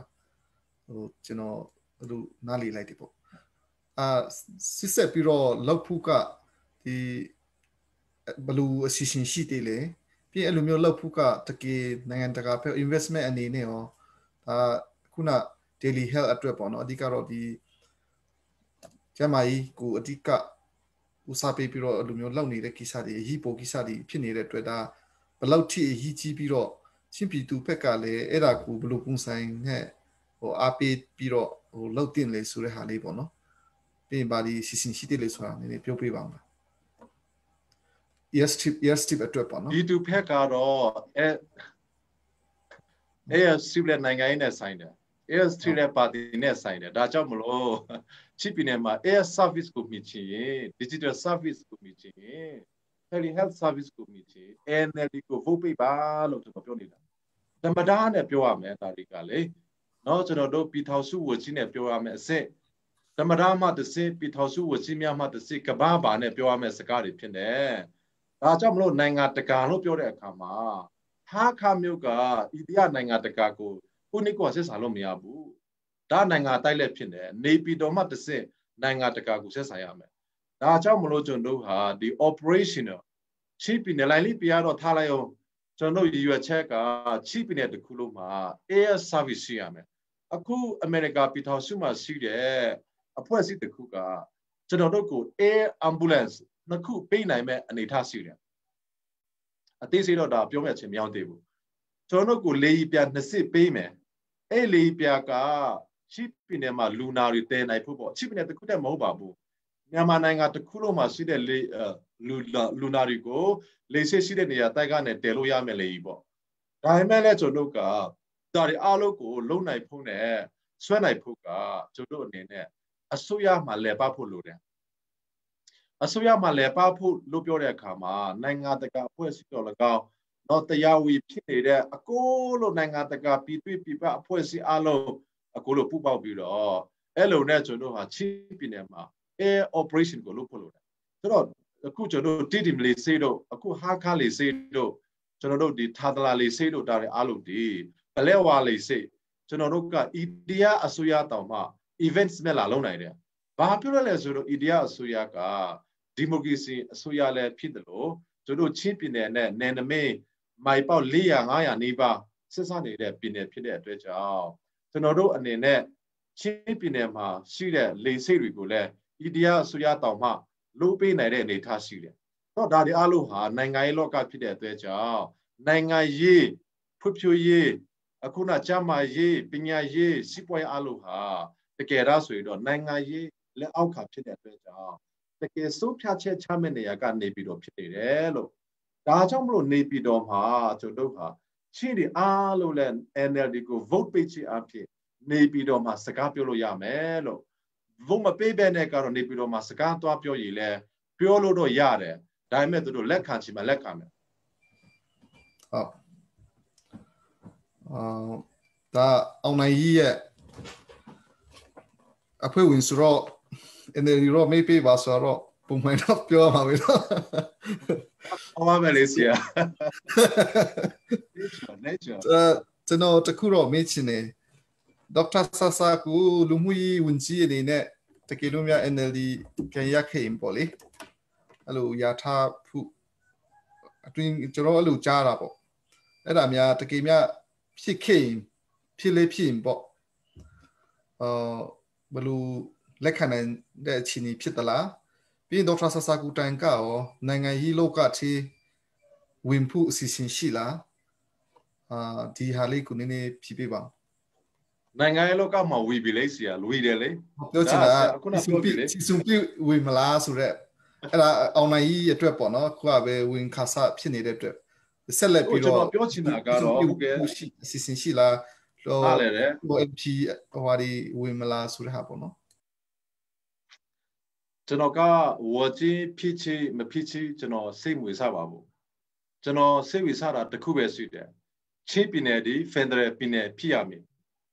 ချင်းပြည်နယ်ဒီဒီမိုကရေစီပြည်နယ်မှာပြည်နယ်တစ်ခုဖြစ်ရမယ်မြန်မာနိုင်ငံဒီဒီမိုကရေစီနိုင်ငံဖြစ်ရမယ်မြန်မာနိုင်ငံဒီဖက်ဒရယ်နိုင်ငံကြီးဖြစ်ရမယ်ဆိုတော့ကျွန်တော်က I will never surrender ဘယ်တော့မှလက်မြောက်မှာမဟုတ်ဘူးဘယ်တော့မှနောက်ဆုံးမှာလည်းမဟုတ်ဘူးI will never give up. I will never surrender. I will fight for democracy. I will fight for freedom. I will fight for federal union. I will fight for federal state. ဒါတော့ကျွန်တော်နိုင်ငံရေးလောကပဲဒါတစ်ချိန်ထက်မှာပဲအဲ့ဒါကိုလုံးနေရင်းနဲ့လိုအပ်လာရင်လိုအပ်တယ်လို့လိုအပ်တဲ့နေရာမှာကျွန်တော်ကဝီပါဖို့အများအားစီစစ်ဖြစ်တယ်ပြောချင်တာကတော့ကျွန်တော်ဝကြီးဖြစ်ချင်မဖြစ်ချင်ကအဓိကမဟုတ်ဘူးကျွန်တော်ဒီဘယ်နေရာမှာပါပြီးတော့ချင်းပြည်နယ်တိုးတက်နိုင်မလဲကျွန်တော်ဒီဘယ်နေရာမှာပါပြီးတော့ခလေးတစ်ထောင်မှာနော်တလားနလားမပြည့်ခင်မှာ85ရောက်တေတာကိုကျွန်တော်ဘယ်လိုကဲတင်နိုင်မလဲကျွန်တော်ဒါဘယ်လိုဖြည့်ဆည်းပေးနိုင်မလဲတစ်ဖက်ကဆိုရင်လည်းချင်းပြည်နယ်မှာ100မှာခလေးတွေနော်18ရောက်ပဲ10တာအောင်နေတာကိုကျွန်တော်တို့ဘယ်လိုလုပ်နိုင်မလဲဘယ်လိုနဲ့ပို့ပြီးတော့မြအောင်လုပ်နိုင်မလဲပြီးတော့ကာကွယ်ဆေးမထုံးနိုင်တဲ့ခလေးတွေကိုကာကွယ်ဆေးဘယ်လိုထုတ်နိုင်မလဲအာဟာရချို့တက်နေတဲ့တရားမှာ60တယောက်အာဟာရချို့တက်တဲ့ကလေးတွေကိုဘယ်လိုလုပ်မလဲဒါတွေအားလုံးကကျွန်တော်အတွက်ကတော့ဒီမိုကရေစီလာကြောက်ကိုစောင့်နေတွားနေရင်ဖက်ဒရယ်လာကြောက်ကိုတွားနေရင်နဲ့ကျွန်တော်တို့တိုးတက်ကြောင်းဖွံ့ဖြိုးကြောင်းနဲ့ပညာရေးလောကကျန်းမာရေးလောကအခုနဖွံ့ဖြိုးလောကစီးပွားရေးလောကအားလုံးကတကယ်သားဆိုရင်တော့နိုင်ငံရေးလက်အောက်ခံနေဖြစ်နေပြောရမယ်ဆိုရင် idea ကအရေးကြီးဆုံးဖြစ်နေကျွန်တော်ချင်းပြည်နယ်မှာလေကောင်းလေတက်အများကြီးရှိတယ်ကျွန်တော်ချင်းပြည်နယ်မှာမိချောင်းတွေအများကြီးရှိတယ်ချင်းပြည်နယ်ဒီဆွဲအီကိုထုတ်လို့နိုင်တဲ့ပြည်နယ်ဖြစ်နိုင်တယ်ချင်းပြည်နယ်ဒီကျွန်တော်ရအားလက်ရှိကိုနိုင်ငံတကာကိုရောက်ချနိုင်တဲ့ပြည်နယ်ဖြစ်နိုင်တယ်ချင်းပြည်နယ်ဒီအိန္ဒိယနိုင်ငံမှာရှိတဲ့ ကားထုတ်လုပ်တဲ့ company နဲ့စကားပြောပြီးတော့ဟာခမှာကားထုတ်လုပ်တဲ့ company ခွဲလာစရောလာရှိရမယ်ချင်းပြည်နယ်မှာထုတ်လုပ်တဲ့ကားတွေကိုကချင်ပြည်နယ်ကရင်ပြည်နယ်ရှမ်းပြည်နယ်နဲ့မြန်မာနိုင်ငံတစ်ခုလုံးကိုရောက်လို့ရတဲ့ပြည်နယ်ဖြစ်တယ်ဆိုတော့ချင်းပြည်နယ်ဒီကျွန်တော်စီးပွားရေးလောကကိုကြည့်မယ်ဆိုရင်နေဆာနဲ့နေတဲ့ပြည်နယ်ဖြစ်တယ်နေဆာပြည်နယ်ဖြစ်တယ်အခုဝါဒေတာကိုကြည့်တယ်ဝါဒေတာကိုကြည့်မယ်ဆိုရင်ဝါဒေတာကတရုတ်နိုင်ငံရဲ့ကောင်းကျိုးဖို့သူကယူပြီးတော့ဝါဒေတာကိုတိဆောက်လိုက်တယ်လေကျွန်တော်တို့ချင်းပြည်နယ်ဟာလဲအိန္ဒိယနိုင်ငံဒီမိုကရေစီကြီးကဘာမှာစီးပွားရေးအကြီးမားဆုံးသောနိုင်ငံ9နိုင်ငံtop 5မှာရှိတဲ့အိန္ဒိယဒီမိုကရေစီနိုင်ငံကြီးရှိတယ်လေသူတို့ကလည်းအတုံးချတတ်ရမယ်လေနိုင်ငံရေးလောကပဲလေဘာဖြစ်လို့ဒီနေ့အထိကျွန်တော်ကအိန္ဒိယနိုင်ငံကိုအတုံးမချနိုင်တာလဲဒီမိုကရေစီလောကမှာကျွန်တော်မြင်တာကတော့ချင်းပြည်နယ်အဖြစ်မြန်မာနိုင်ငံတစ်ခုလုံးကို expiration ဖွံ့ဖြိုးရေး expiration ကျွန်တော်တို့ဒီ modern chin state ဒီဆောက်လို့ရတယ် modern chin state မှာချင်းပြည်နယ်ကနိုင်ငံတစ်ခုလုံးကိုကျမကြီးဝါဆောင်မှုပေးနိုင်တဲ့နိုင်ငံပြည်နယ်ဖြစ်တယ်ချင်းပြည်နယ်ကနိုင်ငံတစ်ခုလုံးကိုပညာရေးဝါဆောင်မှုပေးနိုင်တဲ့နိုင်ငံဖြစ်တယ်ချင်းပြည်နယ်ကနိုင်ငံတစ်ခုလုံးကိုဒီမိုကရေစီရရှိရေး expiration ပေးနိုင်တဲ့ပြည်နယ်ဖြစ်တယ်ချင်းပြည်နယ်က industrial state နော်ထုတ်လုပ်တဲ့ပြည်နယ်ပေါ့နော် industrial state ဖြစ်နိုင်တဲ့ပြည်နယ်ဖြစ်တယ်ဒါတွေအလုပ်က idea နဲ့ဆိုင်တယ်Aကိုစောင့်မယ်ဆိုရင်ကျွန်တော်အရေးဆိုယူပါယူစီဖို့လိုတယ်ဘယ်ပုံစံဆောက်ရမလဲအဲ့ဒါမှကျွန်တော်က logistics နဲ့ strategy ကနောက်မှလာတယ် strategy က vision နောက်ကိုပဲလိုက်တယ်ဒါကြောင့်မလို့ကျွန်တော် need view ဟာပဲပြော structure ပဲပြော vision မရှိဘူးဆိုရင်တော့အဲ့ဒီ structure တည်ဆောက်လို့မရဘူးဒါကြောင့်မလို့ကျွန်တော်အနေနဲ့ကျွန်တော်ဒီ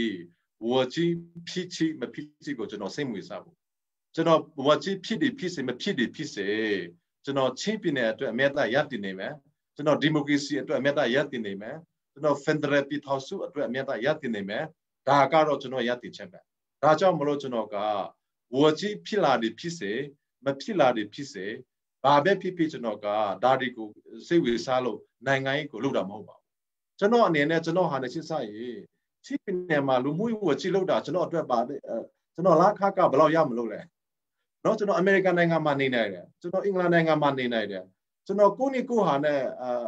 နော်ကွန်ပျူတာစုကိုတည်ဆောက်နိုင်တဲ့ပုဂ္ဂိုလ်ဖြစ်တယ်ကျွန်တော်ရဲ့အကြောင်းတွေဖဲတွေကအမေရိကန်မှာဆရာဝန်တွေအများကြီးရှိတယ်ကျွန်တော်ရဲ့အကြောင်းတွေဖဲတွေကအင်္ဂလန်နိုင်ငံမှာဆရာဝန်တွေအများကြီးရှိတယ်လာစာကလေသူတို့လာစာကမြန်မာနိုင်ငံတမဒါရဲ့လာစာထက်ပုံများတယ်မြန်မာနိုင်ငံမှာတမဒါရဲ့လာစာတူလာစာကပုံများတယ်ကျွန်တော်ပိုင်းစာတွေဘာတွေကိုမဲမော့ပြီးတော့ကျွန်တော်ဟာနဲ့ကျွန်တော်အကြောက်ကိုစစ်စားမယ်ဆိုရင်ကျွန်တော်ကချစ်ပြည်နယ်မှာပြလာပြီးတော့နှစ်ပေါက်73နှစ်အတွေ့တော့မှအလုပ်ကိုလာလုပ်မှာမဟုတ်ဘူးကျွန်တော်73နှစ်အတွေ့အတက်နဲ့ရေးပြီးတော့လာလုပ်ခဲ့တာဒီမြန်မာနိုင်ငံကိုချင်းလို့အားကြီးလို့ဖြစ်နေနော်ကို့အကျိုးကိုစွန့်ပြီးတော့ပြည်သူအကျိုးကိုလာလုပ်တာပါကို့အကျိုးကိုတရားမှတရားစွန့်ပြီးတော့နိုင်ငံအကျိုးကိုလာဆောင်ရတာပါဒါကြောင့်မလို့ကျွန်တော်အနေနဲ့အဲ့ဒီဝါကြီးတွေဖြစ်ပြီးတော့လာစာကဘယ်လောက်ရှိမလဲနော်အဲ့ဒါတွေကိုကျွန်တော်စိတ်ဝင်စားတာမဟုတ်ဘူးကျွန်တော်ဝါကြီးဖြစ်ချင်းမဖြစ်ချင်းအဓိကမဟုတ်ပဲနဲ့ပြောချင်တာကတော့ကျွန်တော်ရဲ့ပေးစားမှုကိုကြည့်ပါကျွန်တော်ရဲ့ချစ်ချင်းမေတ္တာကိုကြည့်ပါကျွန်တော်နောက်မှလာခဲ့ပါပြည်သူလူထုအားလို့ကျွန်တော်နောက်မှလာခဲ့ပါကျွန်တော်တကက်ပြည်သူလူထုကိုချီလို့ပေးစားခဲ့တာပါကျွန်တော် NLD ဟာလဲ32နှစ်တိုင်အမေတော်အောင်ဆစုကြည်ကလည်း Nobel Peace Prize ရတယ်သူရတဲ့ဆုတွေကနော်သူတဲလို့ဒီတိုင်းအေးစင်းနေလို့ရတယ်နော်နိုင်ငံကောင်းတွေတိုးတက်တဲ့နိုင်ငံတွေမှာမဟုတ်ပဲနဲ့သူကမြန်မာနိုင်ငံကိုပြလာပြီးတော့ဒီမိုကရေစီရရှိရေးကျွန်တော်တို့ခိတ်မဟုတ်ဘူးကျွန်တော်တို့ခိတ်တခုတည်းမဟုတ်ဘူးနောင်လာနောင်တခမရဲ့ခလေးကျွန်တော်ရဲ့ခလေးခမရဲ့မြေကျွန်တော်ရဲ့မြေတွေအားလုံးမြန်မာနိုင်ငံမှာဘတူပဲမွေးလာဒီမိုကရေစီမှာမွေးလာတော့ပါစေမြန်မာနိုင်ငံမှာဘတူပဲမွေးလာ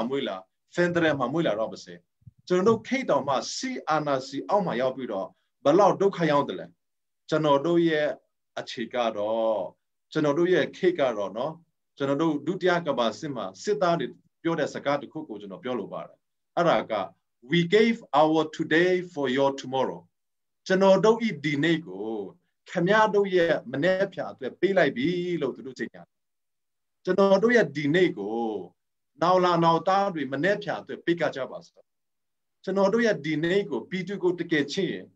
နော်ဒီမိုကရေစီကိုတကယ်ရစေချင်ကျွန်တော်တို့ရဲ့ဒီနေ့ကိုနောက်လာနောက်သားတွေရဲ့မနှဲဖြာအတွက်ပေးရအောင်အဲ့လိုမှဒီမိုကရေစီရမယ်ဒီမိုကရေစီရတာကျွန်တော်မိသားစုတစ်ခုနဲ့မဆိုင်ဘူးကျွန်တော်မိသားစုတစ်ခုအတွက်မဟုတ်ဘူးကျွန်တော်အတွက်မဟုတ်ဘူး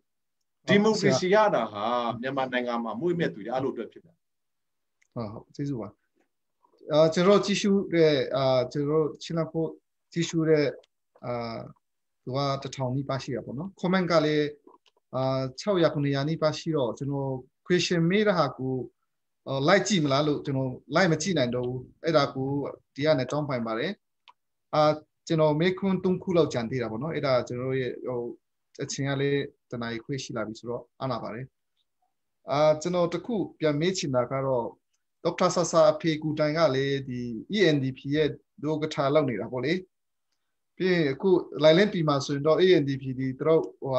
ချီတက်ပြီးတော့မေးဆွေနေတဲ့ပုံစံလေးတွေဓာတ်ပုံလေးတွေမြင်ရတော့မရာဒေတာမှာတော့ NLD ကနိုင်ပါမလားဆိုတာပေါ့ပြောချင်တာကတိုင်းတာပါတီဒီမှာ CNL ကလည်းမြို့တိုင်းမှာလူငယ်တွေတက်ကြွပြီးတော့ပေါ့နော်အားကောင်းနေတာကျွန်တော်မြင်နေရပါတယ်ဆိုတော့2020မှာ NLD က2015လို့မနိုင်တော့ဘူးလို့ပြောနေတဲ့ကိစ္စလေးတွေရှိနေတော့နေပြောချင်တာတိုင်းတာပါတီအပေါ်မှာဒေါက်တာဆာဆာရဲ့အမြင်သိချင်တယ်တိုင်းတာပါတီအပေါ်မှာပေါ့နော်ဆိုတော့အခုပါတီက93အဲ့ဒီ93မှာပါတီကြီးကတော့ကျန်းခိုင်နဲ့ NLD နဲ့ဒီနှစ်ခုပဲရှိမှာပေါ့ဆိုတော့တိုင်းတာပါတီကအများဆုံးဖြစ်နေတာနဲ့ဒီဟာကိုဘယ်လိုသုံးသပ်လဲနည်းပြောပြပါဟုတ်ပြီနံပါတ်1အနေနဲ့ကျွန်တော်အဖေနဲ့ကျွန်တော်ကိစ္စမှာ we are democratic people ကျွန်တော်တို့ကမိသားစုမှာဒီမိုကရေစီကိုအသုံးချတယ်အဖေကလည်းသူဒီမိုကရေစီအနှစ်သာရအရသူလွတ်လပ်စွာအဖေနဲ့ကျွန်တော်ဒီကွဲလွဲခွင့်ရှိတယ်နော်အဖေရဲ့ယုံကြည်တဲ့ပါတီကိုသူပါခွင့်ရှိတယ်ကျွန်တော်လည်းကျွန်တော်ယုံကြည်တဲ့ပါတီကိုပါခွင့်ရှိတယ်ဒါကတော့ပါတီနိုင်ငံရေးသာထားလိုက်ကျွန်တော်အဖေက ENDP မှာပါလို့ကျွန်တော်သူ့သားဖြစ်နေမှာပဲထုံနည်းလည်းကောက်ပဲကျွန်တော်အဖေသူဖြစ်နေမှာပဲပြီးတော့ဒုတိယအချက်ကနိုင်ငံရေးကိုဘာကြောင့်လုပ်တယ်လဲတိုင်းတားတွေအားလုံးလိုလားနေတဲ့နိုင်ငံရေးကပါလဲတိုင်းတားတွေအားလုံးနိုင်ငံရေးလိုလားနေတဲ့နိုင်ငံရေးကဒီမိုကရေစီဖြစ်တယ်မဟုတ်ဘူးလားဖက်ဒရယ်ဖြစ်တယ်မဟုတ်ဘူးလားခင်ဗျကျေးရွာတစ်ခုတည်းပဲဒီမိုကရေစီရလို့မရဘူးချီးပင်တဲ့တစ်ခုတည်းပဲဒီမိုကရေစီကျင့်ရလို့မရဘူးဒီမိုကရေစီကမြန်မာနိုင်ငံတစ်ခုလို့အတွက်ကပါဖြစ်တဲ့အတွက်ကြောင့်ကျွန်တော်ကပြောတယ်အခုခင်ဗျားတို့ ENDP တော်လကောက် CNLD တော်လကောက်တကက်ဒီမိုကရေစီကိုလိုချင်ရင်တကက်ဖက်ဒရယ်ကွန်မြူနတီ NLD ကိုလာခဲ့ပါကြိုဆိုပါတယ်အခုကျွန်တော်တိုင်းသားပါတီ90ပါတီတစ်ခုလုံး93ထွက်လာတာဟာလေ divide and rule policy လို့ခေါ်တဲ့တွေးခွဲရေးဝါဒကြောင့်တစ်ဖက်ကလုံနေတဲ့ဥစ္စာဖြစ်တဲ့အတွက်ကြောင့်အဲ့လိုမှမပါတော့ပဲနဲ့မြန်မာနိုင်ငံမှာပါတီနှစ်ခုပဲရှိတယ်လို့ကျွန်တော်ပြောပြပြီလေပါတီတစ်ခုကဒီမိုကရေစီပါတီတစ်ခုကနော်ဒီမိုကရေစီကိုမချိုက်တဲ့ပါတီပြီးတော့ပါတီတစ်ခုကဖက်ဒရယ်ပါတီတစ်ခုကဖက်ဒရယ်ကိုမချိုက်တဲ့ပါတီတစ်ခုကဖွဲ့စည်းပုံခြေခံဥပဒေကိုပြောင်းလဲခြင်းတဲ့ပါတီတစ်ခုကဖွဲ့စည်းပုံခြေခံဥပဒေကိုကာကွယ်တဲ့ပါတီဆိုတော့တိုင်းတာတွေအားလုံးဟာလဲဒါတွေကိုကျွန်တော်ဟာအတူတကွမှတ်တရပြီးတော့ဒီမိုကရေစီပါတီကိုလာခဲ့ပါကြိုဆိုပါတယ် NLD ဖြစ်နေနော်ဖက်ဒရယ်ပါတီကိုလာခဲ့ပါ NLD ဖြစ်နေကြိုဆိုပါတယ်လာခဲ့ပါအခုဟာခါမှာရှိတဲ့ CNLD တွေလည်းဖိတ်ခေါ်ပါတယ် NLD ဖက်ကိုလာပါဖက်ဒရယ်ကိုအတူတကွလုပ်ရအောင်နော်ဒီမိုကရေစီကိုအတူတကွလှုပ်ရှားရအောင်ကျွန်တော်နဲ့အတူတကွလှုပ်ရှားရအောင်အတူတကွလုပ်ရအောင်တရားတပေါင်းနဲ့လုံနေမဲ့အစားတော့ရွာမှာသူတရားနဲ့မတ်တရဘယ်မှာနမတာကဲစီပြောမယ်ဆိုရင်ကျွန်တော်ကဒီနိုင်ငံရေးလောကမှာရှိမယ်ဆိုရင်ဟိုတို့ကတိုင်းတာပါတီတွေလည်းပြည်ထောင်စုလွှတ်တော်မှာ90နိဗ္ဗာန်ထိုင်ခဲ့တယ်လေတိုင်းတာပါတီကအောင်နိုင်တဲ့ပါတီကနော်ကိုယ်စားလှယ်လောက်တွေပေါ့သူတို့ကအဲ့ဒီ2010နဲ့2015နဲ့2020ကြာမှာသူတို့ဘာလုပ်ခဲ့တယ်လဲသုံးသက်ချက်ကိုပဲနည်းနည်းဟိုတူတော်လေးနဲ့ဖြည်းဖြည်းပါပြောစီတာကတော့သူတို့ကဒီ D CNLD တို့ ENDP တို့တိုင်းသားပါတီအားလုံးလိုလားနေတော့ဒီမိုကရေစီ NLD မှာလာမှဖြစ်မယ် CNLD တို့ ENDP တို့က data ဆွဲကြေးရွာဆွဲလူမျိုးဆွဲနဲ့နိုင်ငံရေးကမဖြစ်နိုင်ဘူးလို့ data ဆွဲနေတဲ့ဒီမိုကရေစီကအရာဝေးတယ်လူမျိုးဆွဲနေတဲ့ဒီမိုကရေစီကအရွေးဒီမိုကရေစီကိုဆွဲပါ data ကိုမဆွဲနဲ့ Federal ကိုဆွဲပါ data ကိုမဆွဲနဲ့ဒါတော့အလုံးနဲ့တိုင်းသားပါတီများလာတာချင်းပြည်နယ်မှာလည်းအခု73ပါတီလောက်ရှိတာပေါ့လေအဲ့ဒါလေးဒီများလာတာကလေ NLD ကိုအားမလို့အားမရဖြစ်နေလို့ပါတီဒီများလာတာဖြစ်တယ်လူငယ်တွေတက်ကြွလာတာလည်း NLD ရဲ့လုံနေတဲ့ကိစ္စကစိတ်တန်းကြလုံးဝဟိုအရင်စုရချက်ပူစုတွေလို့အဲ့လိုမျိုးရှိနေတဲ့အတွက်လေဒီပါတီဒီကပူပြီးတော့ပေါ်လာတယ်လို့ဟိုပြောကြတာတွေရှိတာပေါ့လေဆိုတော့အခုလေး CNLD ရဲ့အစုရနဲ့ရောဘယ်လောက်ပြီးဒေါက်တာဆဆာနဲ့ပူပေါင်းပြီးတော့ဆောင်ရွက်တာတွေရှိလေအကြံဉာဏ်တောင်းတာတွေဘာတွေအခုအရင်လကလောက်ပဲဒီဒေါက်တာဆဆာကိုအွန်လိုင်းကြီးအဖွဲ့မှာနာမည်ပါလာတော့လေဆိုတော့ဟိုဒီအစုရနဲ့ဘယ်လောက်ထိပူပေါင်းဆောင်ရွက်မှုရှိဘူးလေရုပ်မယ်နော်မြန်မာနိုင်ငံမှာပါတီက90တိုးရှိတယ်တိုင်းတာနယ်မြေမှာပါတီက80ရှိတယ်ဆိုတော့ပြည်နယ်9ခုမှာပါတီက10ခုလောက်ရှိတယ်ဆိုတော့ပြန့်နှံ့နဲ့တွဲမယ်ဆိုဖြစ်နေဒါတွေအလုံးဟာလည်းဘာမှအရာမရောက်ပါဘူးစေဝကွယ်လို့အကြည့်လို့အဲ့လိုဖြစ်သွားတာမငြိငွလို့အကြည့်လို့ data ဆွဲလို့အကြည့်လို့ identity politics ကိုတွားနေလို့ democracy politics ကိုမတွားဘဲနဲ့ identity politics ကိုတွားနေလို့ဆွေးစေဝကွယ်ပြမှုတွေဒီလောက်ပေါ်လာတယ်ဒါတွေအလုံးဟာလည်းအခုနကျွန်တော်ပြောတဲ့ divide and rule policy ပါပဲ NLD ကခင်ဗျားတို့ကျွန်တော်နိုင်ငံရေးလောကမှာ32နှစ်လောက်လာခဲ့တယ်လေဒါကြောင့်မလို့ CNLD ကပေါ်လာတယ်လေအဲ့လွယ်ခဲ့တဲ့ဒီမိုကရေစီကိုလာပြောပါလားခင်ဗျားထောက်ချမယ်လေအဲ့ဒီချိန်ကဘယ်ပါတီကရှိခဲ့လို့လဲအခု NLD ကိုတိုက်ခိုက်နိုင်မဲ့အစားခင်ဗျားတို့အားလုံးရဲ့မိခင်ပါတီဖြစ်တဲ့ NLD ကိုလာခဲ့ပါကျိုးဆိုပါတယ်ဒါပါပဲလေအခုက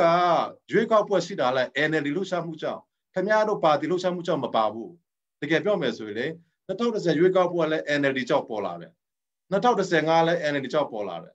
2020လဲ NLD ကြောင့်ပေါ်လာတယ်ဒါ NLD ရဲ့လှုပ်ရှားမှုကြောင့်လွှတ်တော်လဲပေါ်လာတယ်ဒါကြောင့်မလို့တိုင်းသားပါတီတွေဟာလဲ NLD ကိုမချေမနှအပီးစရာ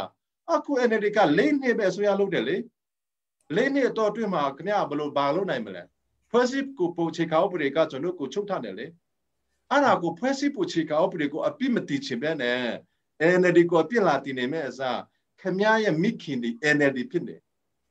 NLD ပါတီကိုလာခဲ့ပါကျွန်တော်ကိုအပြစ်လာမတည်နေနဲ့အခုက NLD ပါတီမှာတော်များများကနိုင်ငံရေးကြောင့်ဖက်ဒရယ်ကြောင့်ဒီမိုကရေစီစကားဆိုတာကိုပြောခဲ့လို့ထောက်ချခဲ့တဲ့လူတွေအများကြီးရှိတယ်အခုကသူတို့ခင်ဗျာထောက်ကားနဲ့ထွက်လာပြီးတော့နိုင်ငံလောကကိုဝေလာတော့သူတို့မှအသွေးကြိုတွေနဲ့တာတွေပါတယ်အားနဲ့ချက်တွေနဲ့တာပါဒါတော့ကျွန်တော်လက်ခံတယ်နော်သူတို့မှ capacity နဲ့တာတော့ပါတယ်ဒါတွေအားလုံးကိုခင်ဗျာလက်ညှိုးထုတ်ပြီးတော့လာပြောမနေနဲ့လေတကယ်မြန်မာနိုင်ငံရေးမှာတကယ်ဒီမိုကရေစီလာကြောက်ကိုဖော်ဆောင်ပေးခဲ့တာ NLD ကလွှဲလို့ဘာပါတီရှိလို့လဲဆိုတော့ကျွန်တော်တိုင်းသားပါတီတွေဟာလဲနော် wake up နော်နားလည်တော့ပါနော် NLD ကိုပြန်လာခဲ့ပါတကယ်လို့များ CNLD လဲခင်ဗျားတို့ Federal ရပြီးမှနော်ဒီမိုကရေစီရပြီးမှ CNLD ပါတီတွေကအဓိပ္ပာယ်ရှိလာမယ် ENDP ပါတီတော်လကောက် ZCD ပါတီတော်လကောက်ကျွန်တော်ဒီမိုကရေစီရပြီးမှအဓိပ္ပာယ်ရှိလာမယ်အခုကတော့ဘလောက်ပဲလို့အရာမရောက်ဘူးတိုင်းသားပါတီပါတော့ဒီချန်ခိုင်ကလည်းသူတို့ကပဲဒီမိုကရေစီကိုခေါ်ဆောင်တယ်ပေါ့ငင်းချိုင်းလည်းသူတို့စတယ်ပေါ့နော်ခင်ဗျားတို့အလုပ်တည်တယ်လေဒါလိစာကလည်းငင်းချိုင်းကတော့ဖြစ်ပါတယ်ပေါ့ဒါပေမဲ့ဒါသူပါတီကူပါတီအလိုတော့ပြောကြတာပေါ့လေအဲ့ဒါလေးကိုတော့နည်းနည်းပြောချင်တာပါတခုကဂျာခိုင်ပါတီကကျွန်တော်ဒေါက်တာဆဆာကူအွန်လိုင်းမှာနည်းနည်းပောက်ခတ်တာတွေဟာလေးတွေတွေ့ရတာရှိပါတယ်ဒီဘိတ်ကိုလည်းလက်မခံဘူးလို့status မှာလေးတင်ထားတာတွေ့ရတာပေါ့လေအွန်လိုင်းရဲ့အဖွဲ့ဝင်လေးဖြစ်တော့ဒီဘိတ်ဒီမလက်ခံတာတွေပေါ့နော်ဒါလွတ်လပ်ပေါ့ဒါနိုင်ငံရေးစကားကိုအဲ့လိုဒီဘိတ်ပုံစံနဲ့လေးဖြစ်စေချင်တာဒီများတာပေါ့လေအဲ့ဒါဘာလို့လက်မခံဖြစ်တယ်လဲ เป็นอารมณ์โยอมงสกาปุ่งสันเนี่ยพี่นี่เล็กกิสาวบลูทิ้งตินเลยสุดละดร.สายมีเลยติดมาฉะนั้นก็นับตีเนี่ยအခု USDP ก็เนาะ USDP ก็แต่แค่ถ้าส่วนในงานตะการเล่ตีเด็กแค่ไม่รู้เล่ตีเด็กปีตูอารู้เล่ตีเด็กเลยဒါကျွန်တော်တတ်မတော်ကမွေးဖွားလာတဲ့တတ်မတော်ရဲ့ကလေးပဲလေတတ်မတော်မွေးဖွားတဲ့ကလေးတော့မဟုတ်ဘူးနော်တတ်မတော်မွေးဖွားတဲ့ပါတီအဲ့ဒါခင်ဗျားတို့ဘာဖြစ်လို့အဲ့ဒီအမှားတရားကိုဖို့ကြိုးစားနေရမလဲဆိုတော့ကျွန်တော်တို့ဟာ USDP လို့ပြောတဲ့အခါမှာမတရားတာကတတ်မတော်မှတစ်စေ25ရာခိုင်နှုန်းအောင်ပြီးသားသူတို့မှရှိတယ်ဟိုမှာကျွန်တော်လွန်လာနော်လွတ်လာစွာရွေးကောင်းပွဲမဝေခီမှာသူတို့က25ရာခိုင်နှုန်းအောင်ပြီပြီးသားဟိုမှာထားခဲ့တယ်အဲ့ဒါတရားလို့လားအဲ့ဒါမျှတလို့လားပါတီဆိုပြီးမှရွေးကောင်းပွဲမဝေခီမှာ25ရာခိုင်နှုန်းသူမှာ constitution နဲ့ယာထားတယ်လေအဲ့ဒါတော့မတရားဘူးဒီမိုကရေစီနေလည်းမဟုတ်ဘူးဆိုတော့ကျွန်တော်အနေနဲ့တကယ်တော့ဆိုကြားခရီးကဒီမိုကရေစီကိုကြိုက်တဲ့ပါတီမဟုတ်ဘူးဒီမိုကရေစီကိုကြိုက်ရင်တို့ကြားခိုင်းမှာမပါတိဘူးလေအန်ဒီကိုလာခဲ့လေဒီမိုကရေစီကြိုက်ရင်တကယ်တော့မြဒီမိုကရေစီခင်ဗျားတို့ကြိုက်ဖွဲ့စည်းပုံကိုပျောက်လေဆိုတော့ဒါတော့ခလေးလက်တီးတယ်လူကြီးလက်တီးတယ်ဆိုတော့ကျွန်တော်ကဒါကြောင့်မလို့မြန်မာနိုင်ငံမှာပါတီတစ်ခုပဲရှိတယ်လို့ကျွန်တော်ပြောတယ်ဒီမိုကရေစီကိုလိုလားတဲ့ပါတီနဲ့ဒီမိုကရေစီကိုလိုလားတဲ့ပါတီပေါ့ခုနကျွန်တော်မေးတဲ့အမုန်းစကားပုံစံဖြစ်နေတဲ့ဟာနဲ့ဒေါက်တာဆာဆာရဲ့ဒီဘေးမလက်ခံတဲ့ကိစ္စကိုပဲနည်းနည်းပြန်ဖြည့်ပေးပါဟုတ်ပြီကျွန်တော်ချင်းနေဟာလဲနော် online မှာအခုခေတ်ကတော့ online ကလူတိုက်ကတိုးတယ်မှာနဲ့ကောင်းတယ် social media ခေတ်ဖြစ်နေအဲ့မှာကျွန်တော်ချင်းနေဟာလဲပတ်စံတွေပါလို့ဖို့လို့တယ်ကျွန်တော်ကိုပုတ်ခတ်နေတာခင်ဗျပါရမလဲနော်ကျွန်တော်တို့ကိုပုတ်ခတ်နေတာပါရတယ်လေခင်ဗျတကယ်နိုင်ငံရေးကိုလိုချင်တယ်မြန်မာနိုင်ငံကိုကောက်အောင်လိုချင်တယ်ဆိုရင်ခင်ဗျ idea ကိုပြောပါခင်ဗျ vision ကိုပြောပါခင်ဗျယူပါယူကိုပြောပါကျွန်တော်ကိုနာမီထုတ်ပြီးတော့ကျွန်တော်ကိုတိုက်ခိုက်နေတာကလည်းကျွန်တော်က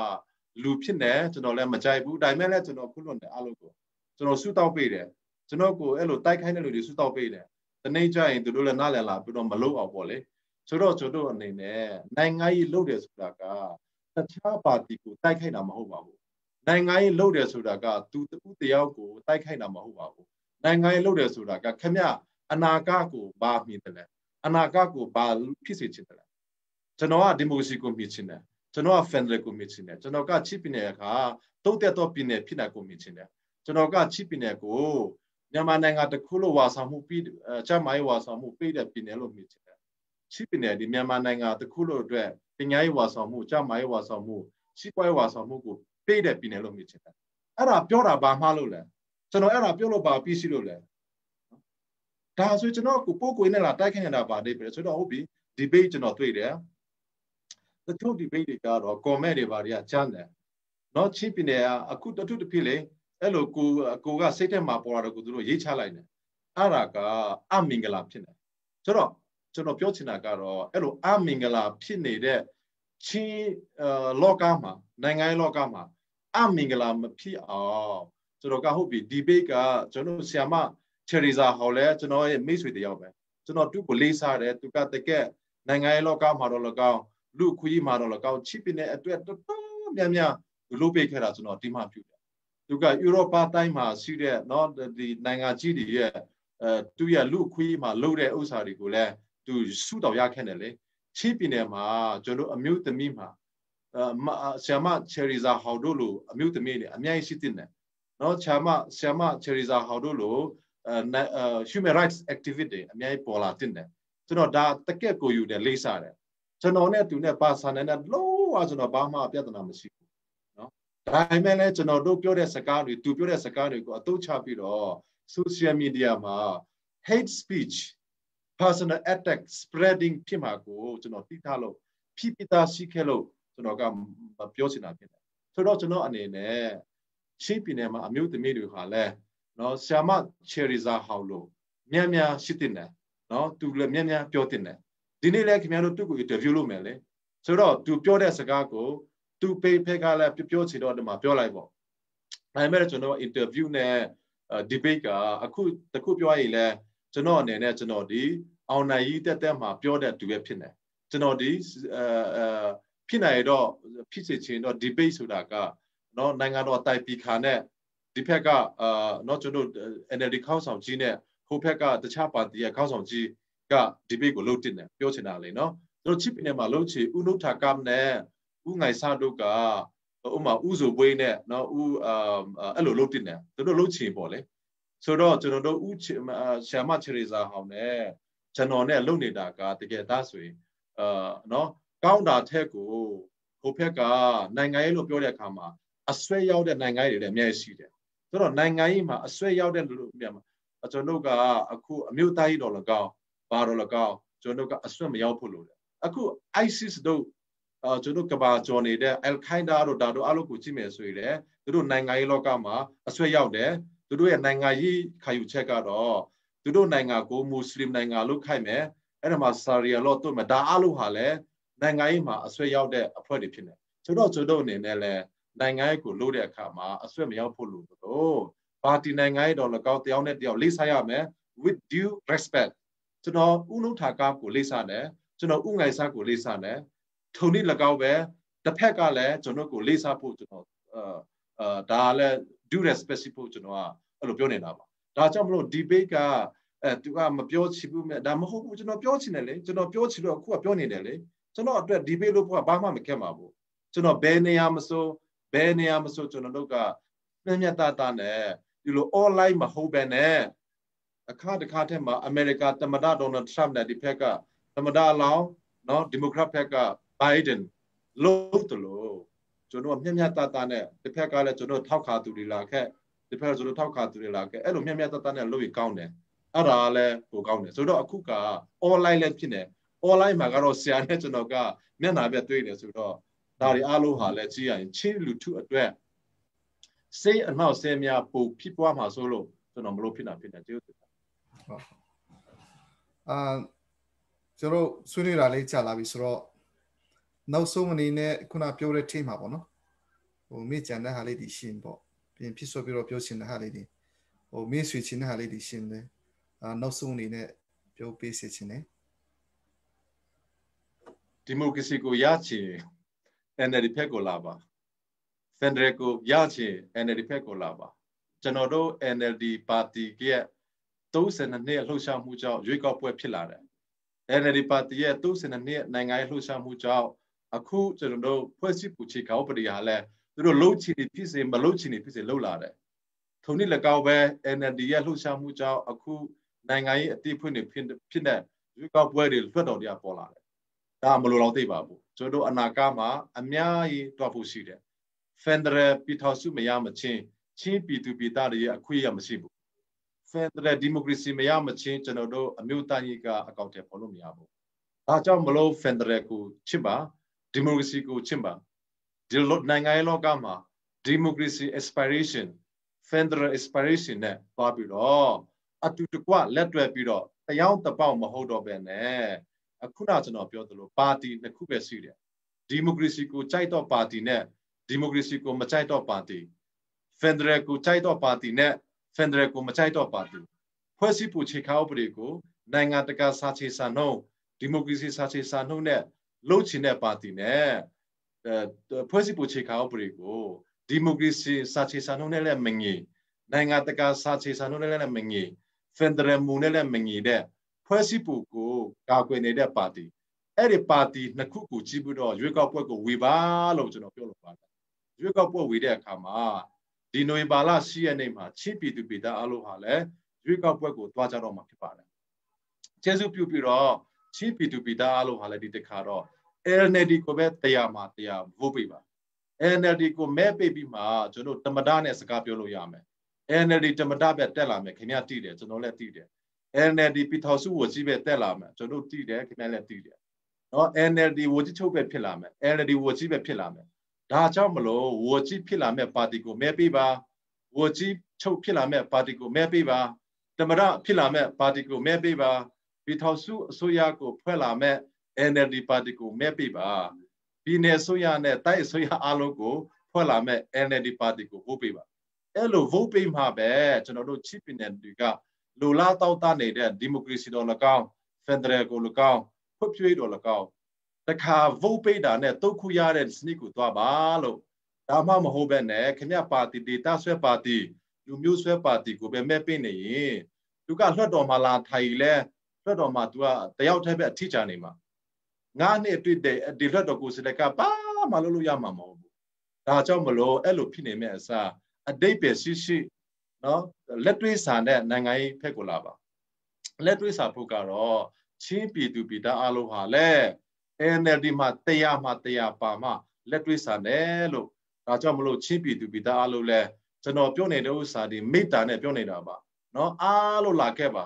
CNLD လဲကျွန်တော်ကိုပေါက်လိုက်ပါဣန္ဒိယနိုင်ငံကိုကြည့်မယ်ဆိုရင်ကျွန်တော်မရာတွေဟာလဲဣန္ဒိယနိုင်ငံမှာနော်တို့ဒီမိုကရေစီနိုင်ငံလဲဖြစ်နေတဲ့အမြတ်တို့တော်နိုင်လဲပဲသူတို့ရဲ့လုတ်ပိုက်ခွေးနဲ့ကျွန်တော်လုတ်ပိုက်ခွေးအရာกว่าတယ်ဒါပေမဲ့လဲသူတို့ကဣန္ဒိယမှာရှိတဲ့မရာတွေဟာလဲဣန္ဒိယပြည်ထောင်စုအစိုးရကိုဖွဲ့စည်းနိုင်တဲ့BJP ပါတီမှာ Congress ကကိုယ်စားလှယ်တွေပြီးတော့သူတို့မရာပါတီဖြစ်တဲ့ MDF ပါတီကိုလဲ BJP မှာတရွေလာပေါက်လိုက်တယ်ဒါဟာတိတ်ခါလဲရှိတယ်ကောက်လဲကောက်တယ်ထုံးနေလည်းကောက်ပဲ CNLD ZCD ENDP အကိုလိုကလဲ NLD မှာတရွေလာပေါက်ပါနေပြီးတော့တိကဘာတိကျညာပါနော်ရွေးကောက်ပွဲမရောက်ခင်မှာပေါ့ရွေးကောက်ပွဲပြီးမှခမရလာပေါက်ရတော့ခလေးကြမှာလေကားထောင်ခလေးကြမှာလေကားလာတာအရာမရောက်ဘူးဒီရွေးကောက်ပွဲမတိုင်ခင်မှာဒီနိဗျူဟာတေချာကိုဖြစ်လာနေမဲ့နိဗျူဟာကိုမိထားပြီးတော့ CNLD တော်၎င်း ZCD တော်၎င်းတိုင်းသားပါတီအလုံးလဲ NLD ဖက်မှာဒီနေ့ဒီခြေကစားလို့အားလုံးလာပေါက်ပြီးဒီမိုကရေစီရဖို့နိုင်ငံတိုးတက်ဖို့ပြည်နယ်တိုးတက်ဖို့ပြီးတော့ဒီမိုကရေစီရဖို့ဆိုပြီးတော့ထုတ်ပြချင်ညာချက်တကြောင်ရေးပါအဲ့လိုနဲ့ဒေါ်စုလဲပြောမယ်ကျွန်တော်လဲပြောမယ်တမဒါလဲပြောမယ်အကိုလိုပြောမယ်နိုင်ငံတကာလေးစမယ်ဒါမှမဟုတ်ပဲနဲ့မခါနိုင်တော့စိတ်ဓာတ်နဲ့တော့မှာပဲထိုင်နေပြီးတော့နိုင်ငံကိုလုံးနေဘတော်မှမြန်မာနိုင်ငံကဖြစ်လာမှာမဟုတ်ဘူးဒါကြောင့်မလို့ကျွန်တော်အားလုံးကြိုးဆိုပါတယ်နော်ကျွန်တော်ပါတီကို match လာလို့ပါနော်အိန္ဒိယနိုင်ငံမှာလဲပါတီတိတိလေးတွေကအာဏာရပါတီမှာ matching လာလို့တလို့ကျွန်တော်တို့ NLD ပါတီမှာတိုင်းတာပါတီအားလုံးကြိုးဆိုပါတယ်လို့ကဘာတိကျညာဖို့အားလုံးစောင့်မျှော်နေတယ်လို့အားလုံးကိုအဲ့ဒါမေတ္တာရခါချင်တယ်ကျေးဇူးပါဟုတ်မေခုကျွန်တော်မေးထားတဲ့မေခုမြတ်ကိုပြစုံဖြစ်ပေးသွားတဲ့ဒေါက်တာဆာပေါ်မှာထူးခြားရုပ်တင်ပါတယ်ကျွန်တော် online ကနေကြည့်ရှုအားပေးနေတဲ့ပရိသတ်တွေအားလုံးကိုလည်းအထူးကျေးဇူးတင်ပါတယ်ဒီည9နာရီမှာလဲ CNLD ဖက်ကseries ဟောက်ကိုလည်းကျွန်တော် interview လုပ်မှာဖြစ်တဲ့အတွက်ဆက်လက်ပြီးတော့အားပေးဖို့ကလေးတရားနဲ့ပြောချင်ပါတယ်ကျွန်တော်ဒီရွေးကောက်ပွဲကာလနီးလာပြီးနဲ့အမျှကျွန်တော်ဒီသက်ဆိုင်ရာပါတီရဲ့တာဝန်ရှိပုဂ္ဂိုလ်တွေcandidate တွေကျွန်တော် interview လုပ်ရရှိပါတယ်ကျွန်တော်ဒီကနေနောက်ပိုင်းတော့ကျွန်တော်မေးခွန်းတွေလည်းကြိုပေးတာမရှိပါဘူးကျွန်တော်ဒီပုံစံနဲ့ပဲအလွတ်နဲ့နည်းခက်တာလေးဖြစ်မယ်ကျွန်တော်နည်းရိုင်းနေမေးခွန်းလေးဖြစ်မယ်ပေါ့နော်အဲ့ဒါလေးကိုလည်းနားလေခွင့်လွှတ်ပေးဖို့ကိုလည်းဒီဖက်ကနဲ့တောင်းပန်ချင်ပါတယ်ဒီနေ့ကျွန်တော်ရဲ့ဆွေးနွေးပွဲတော့ဒီလောက်နဲ့ပဲအဆုံးသတ်ပါတယ်အားလုံးကျေးဇူးတင်ပါတယ်ကျေးဇူးတင်တယ် God bless Chin State God bless Myanmar God bless you thank you very much for having me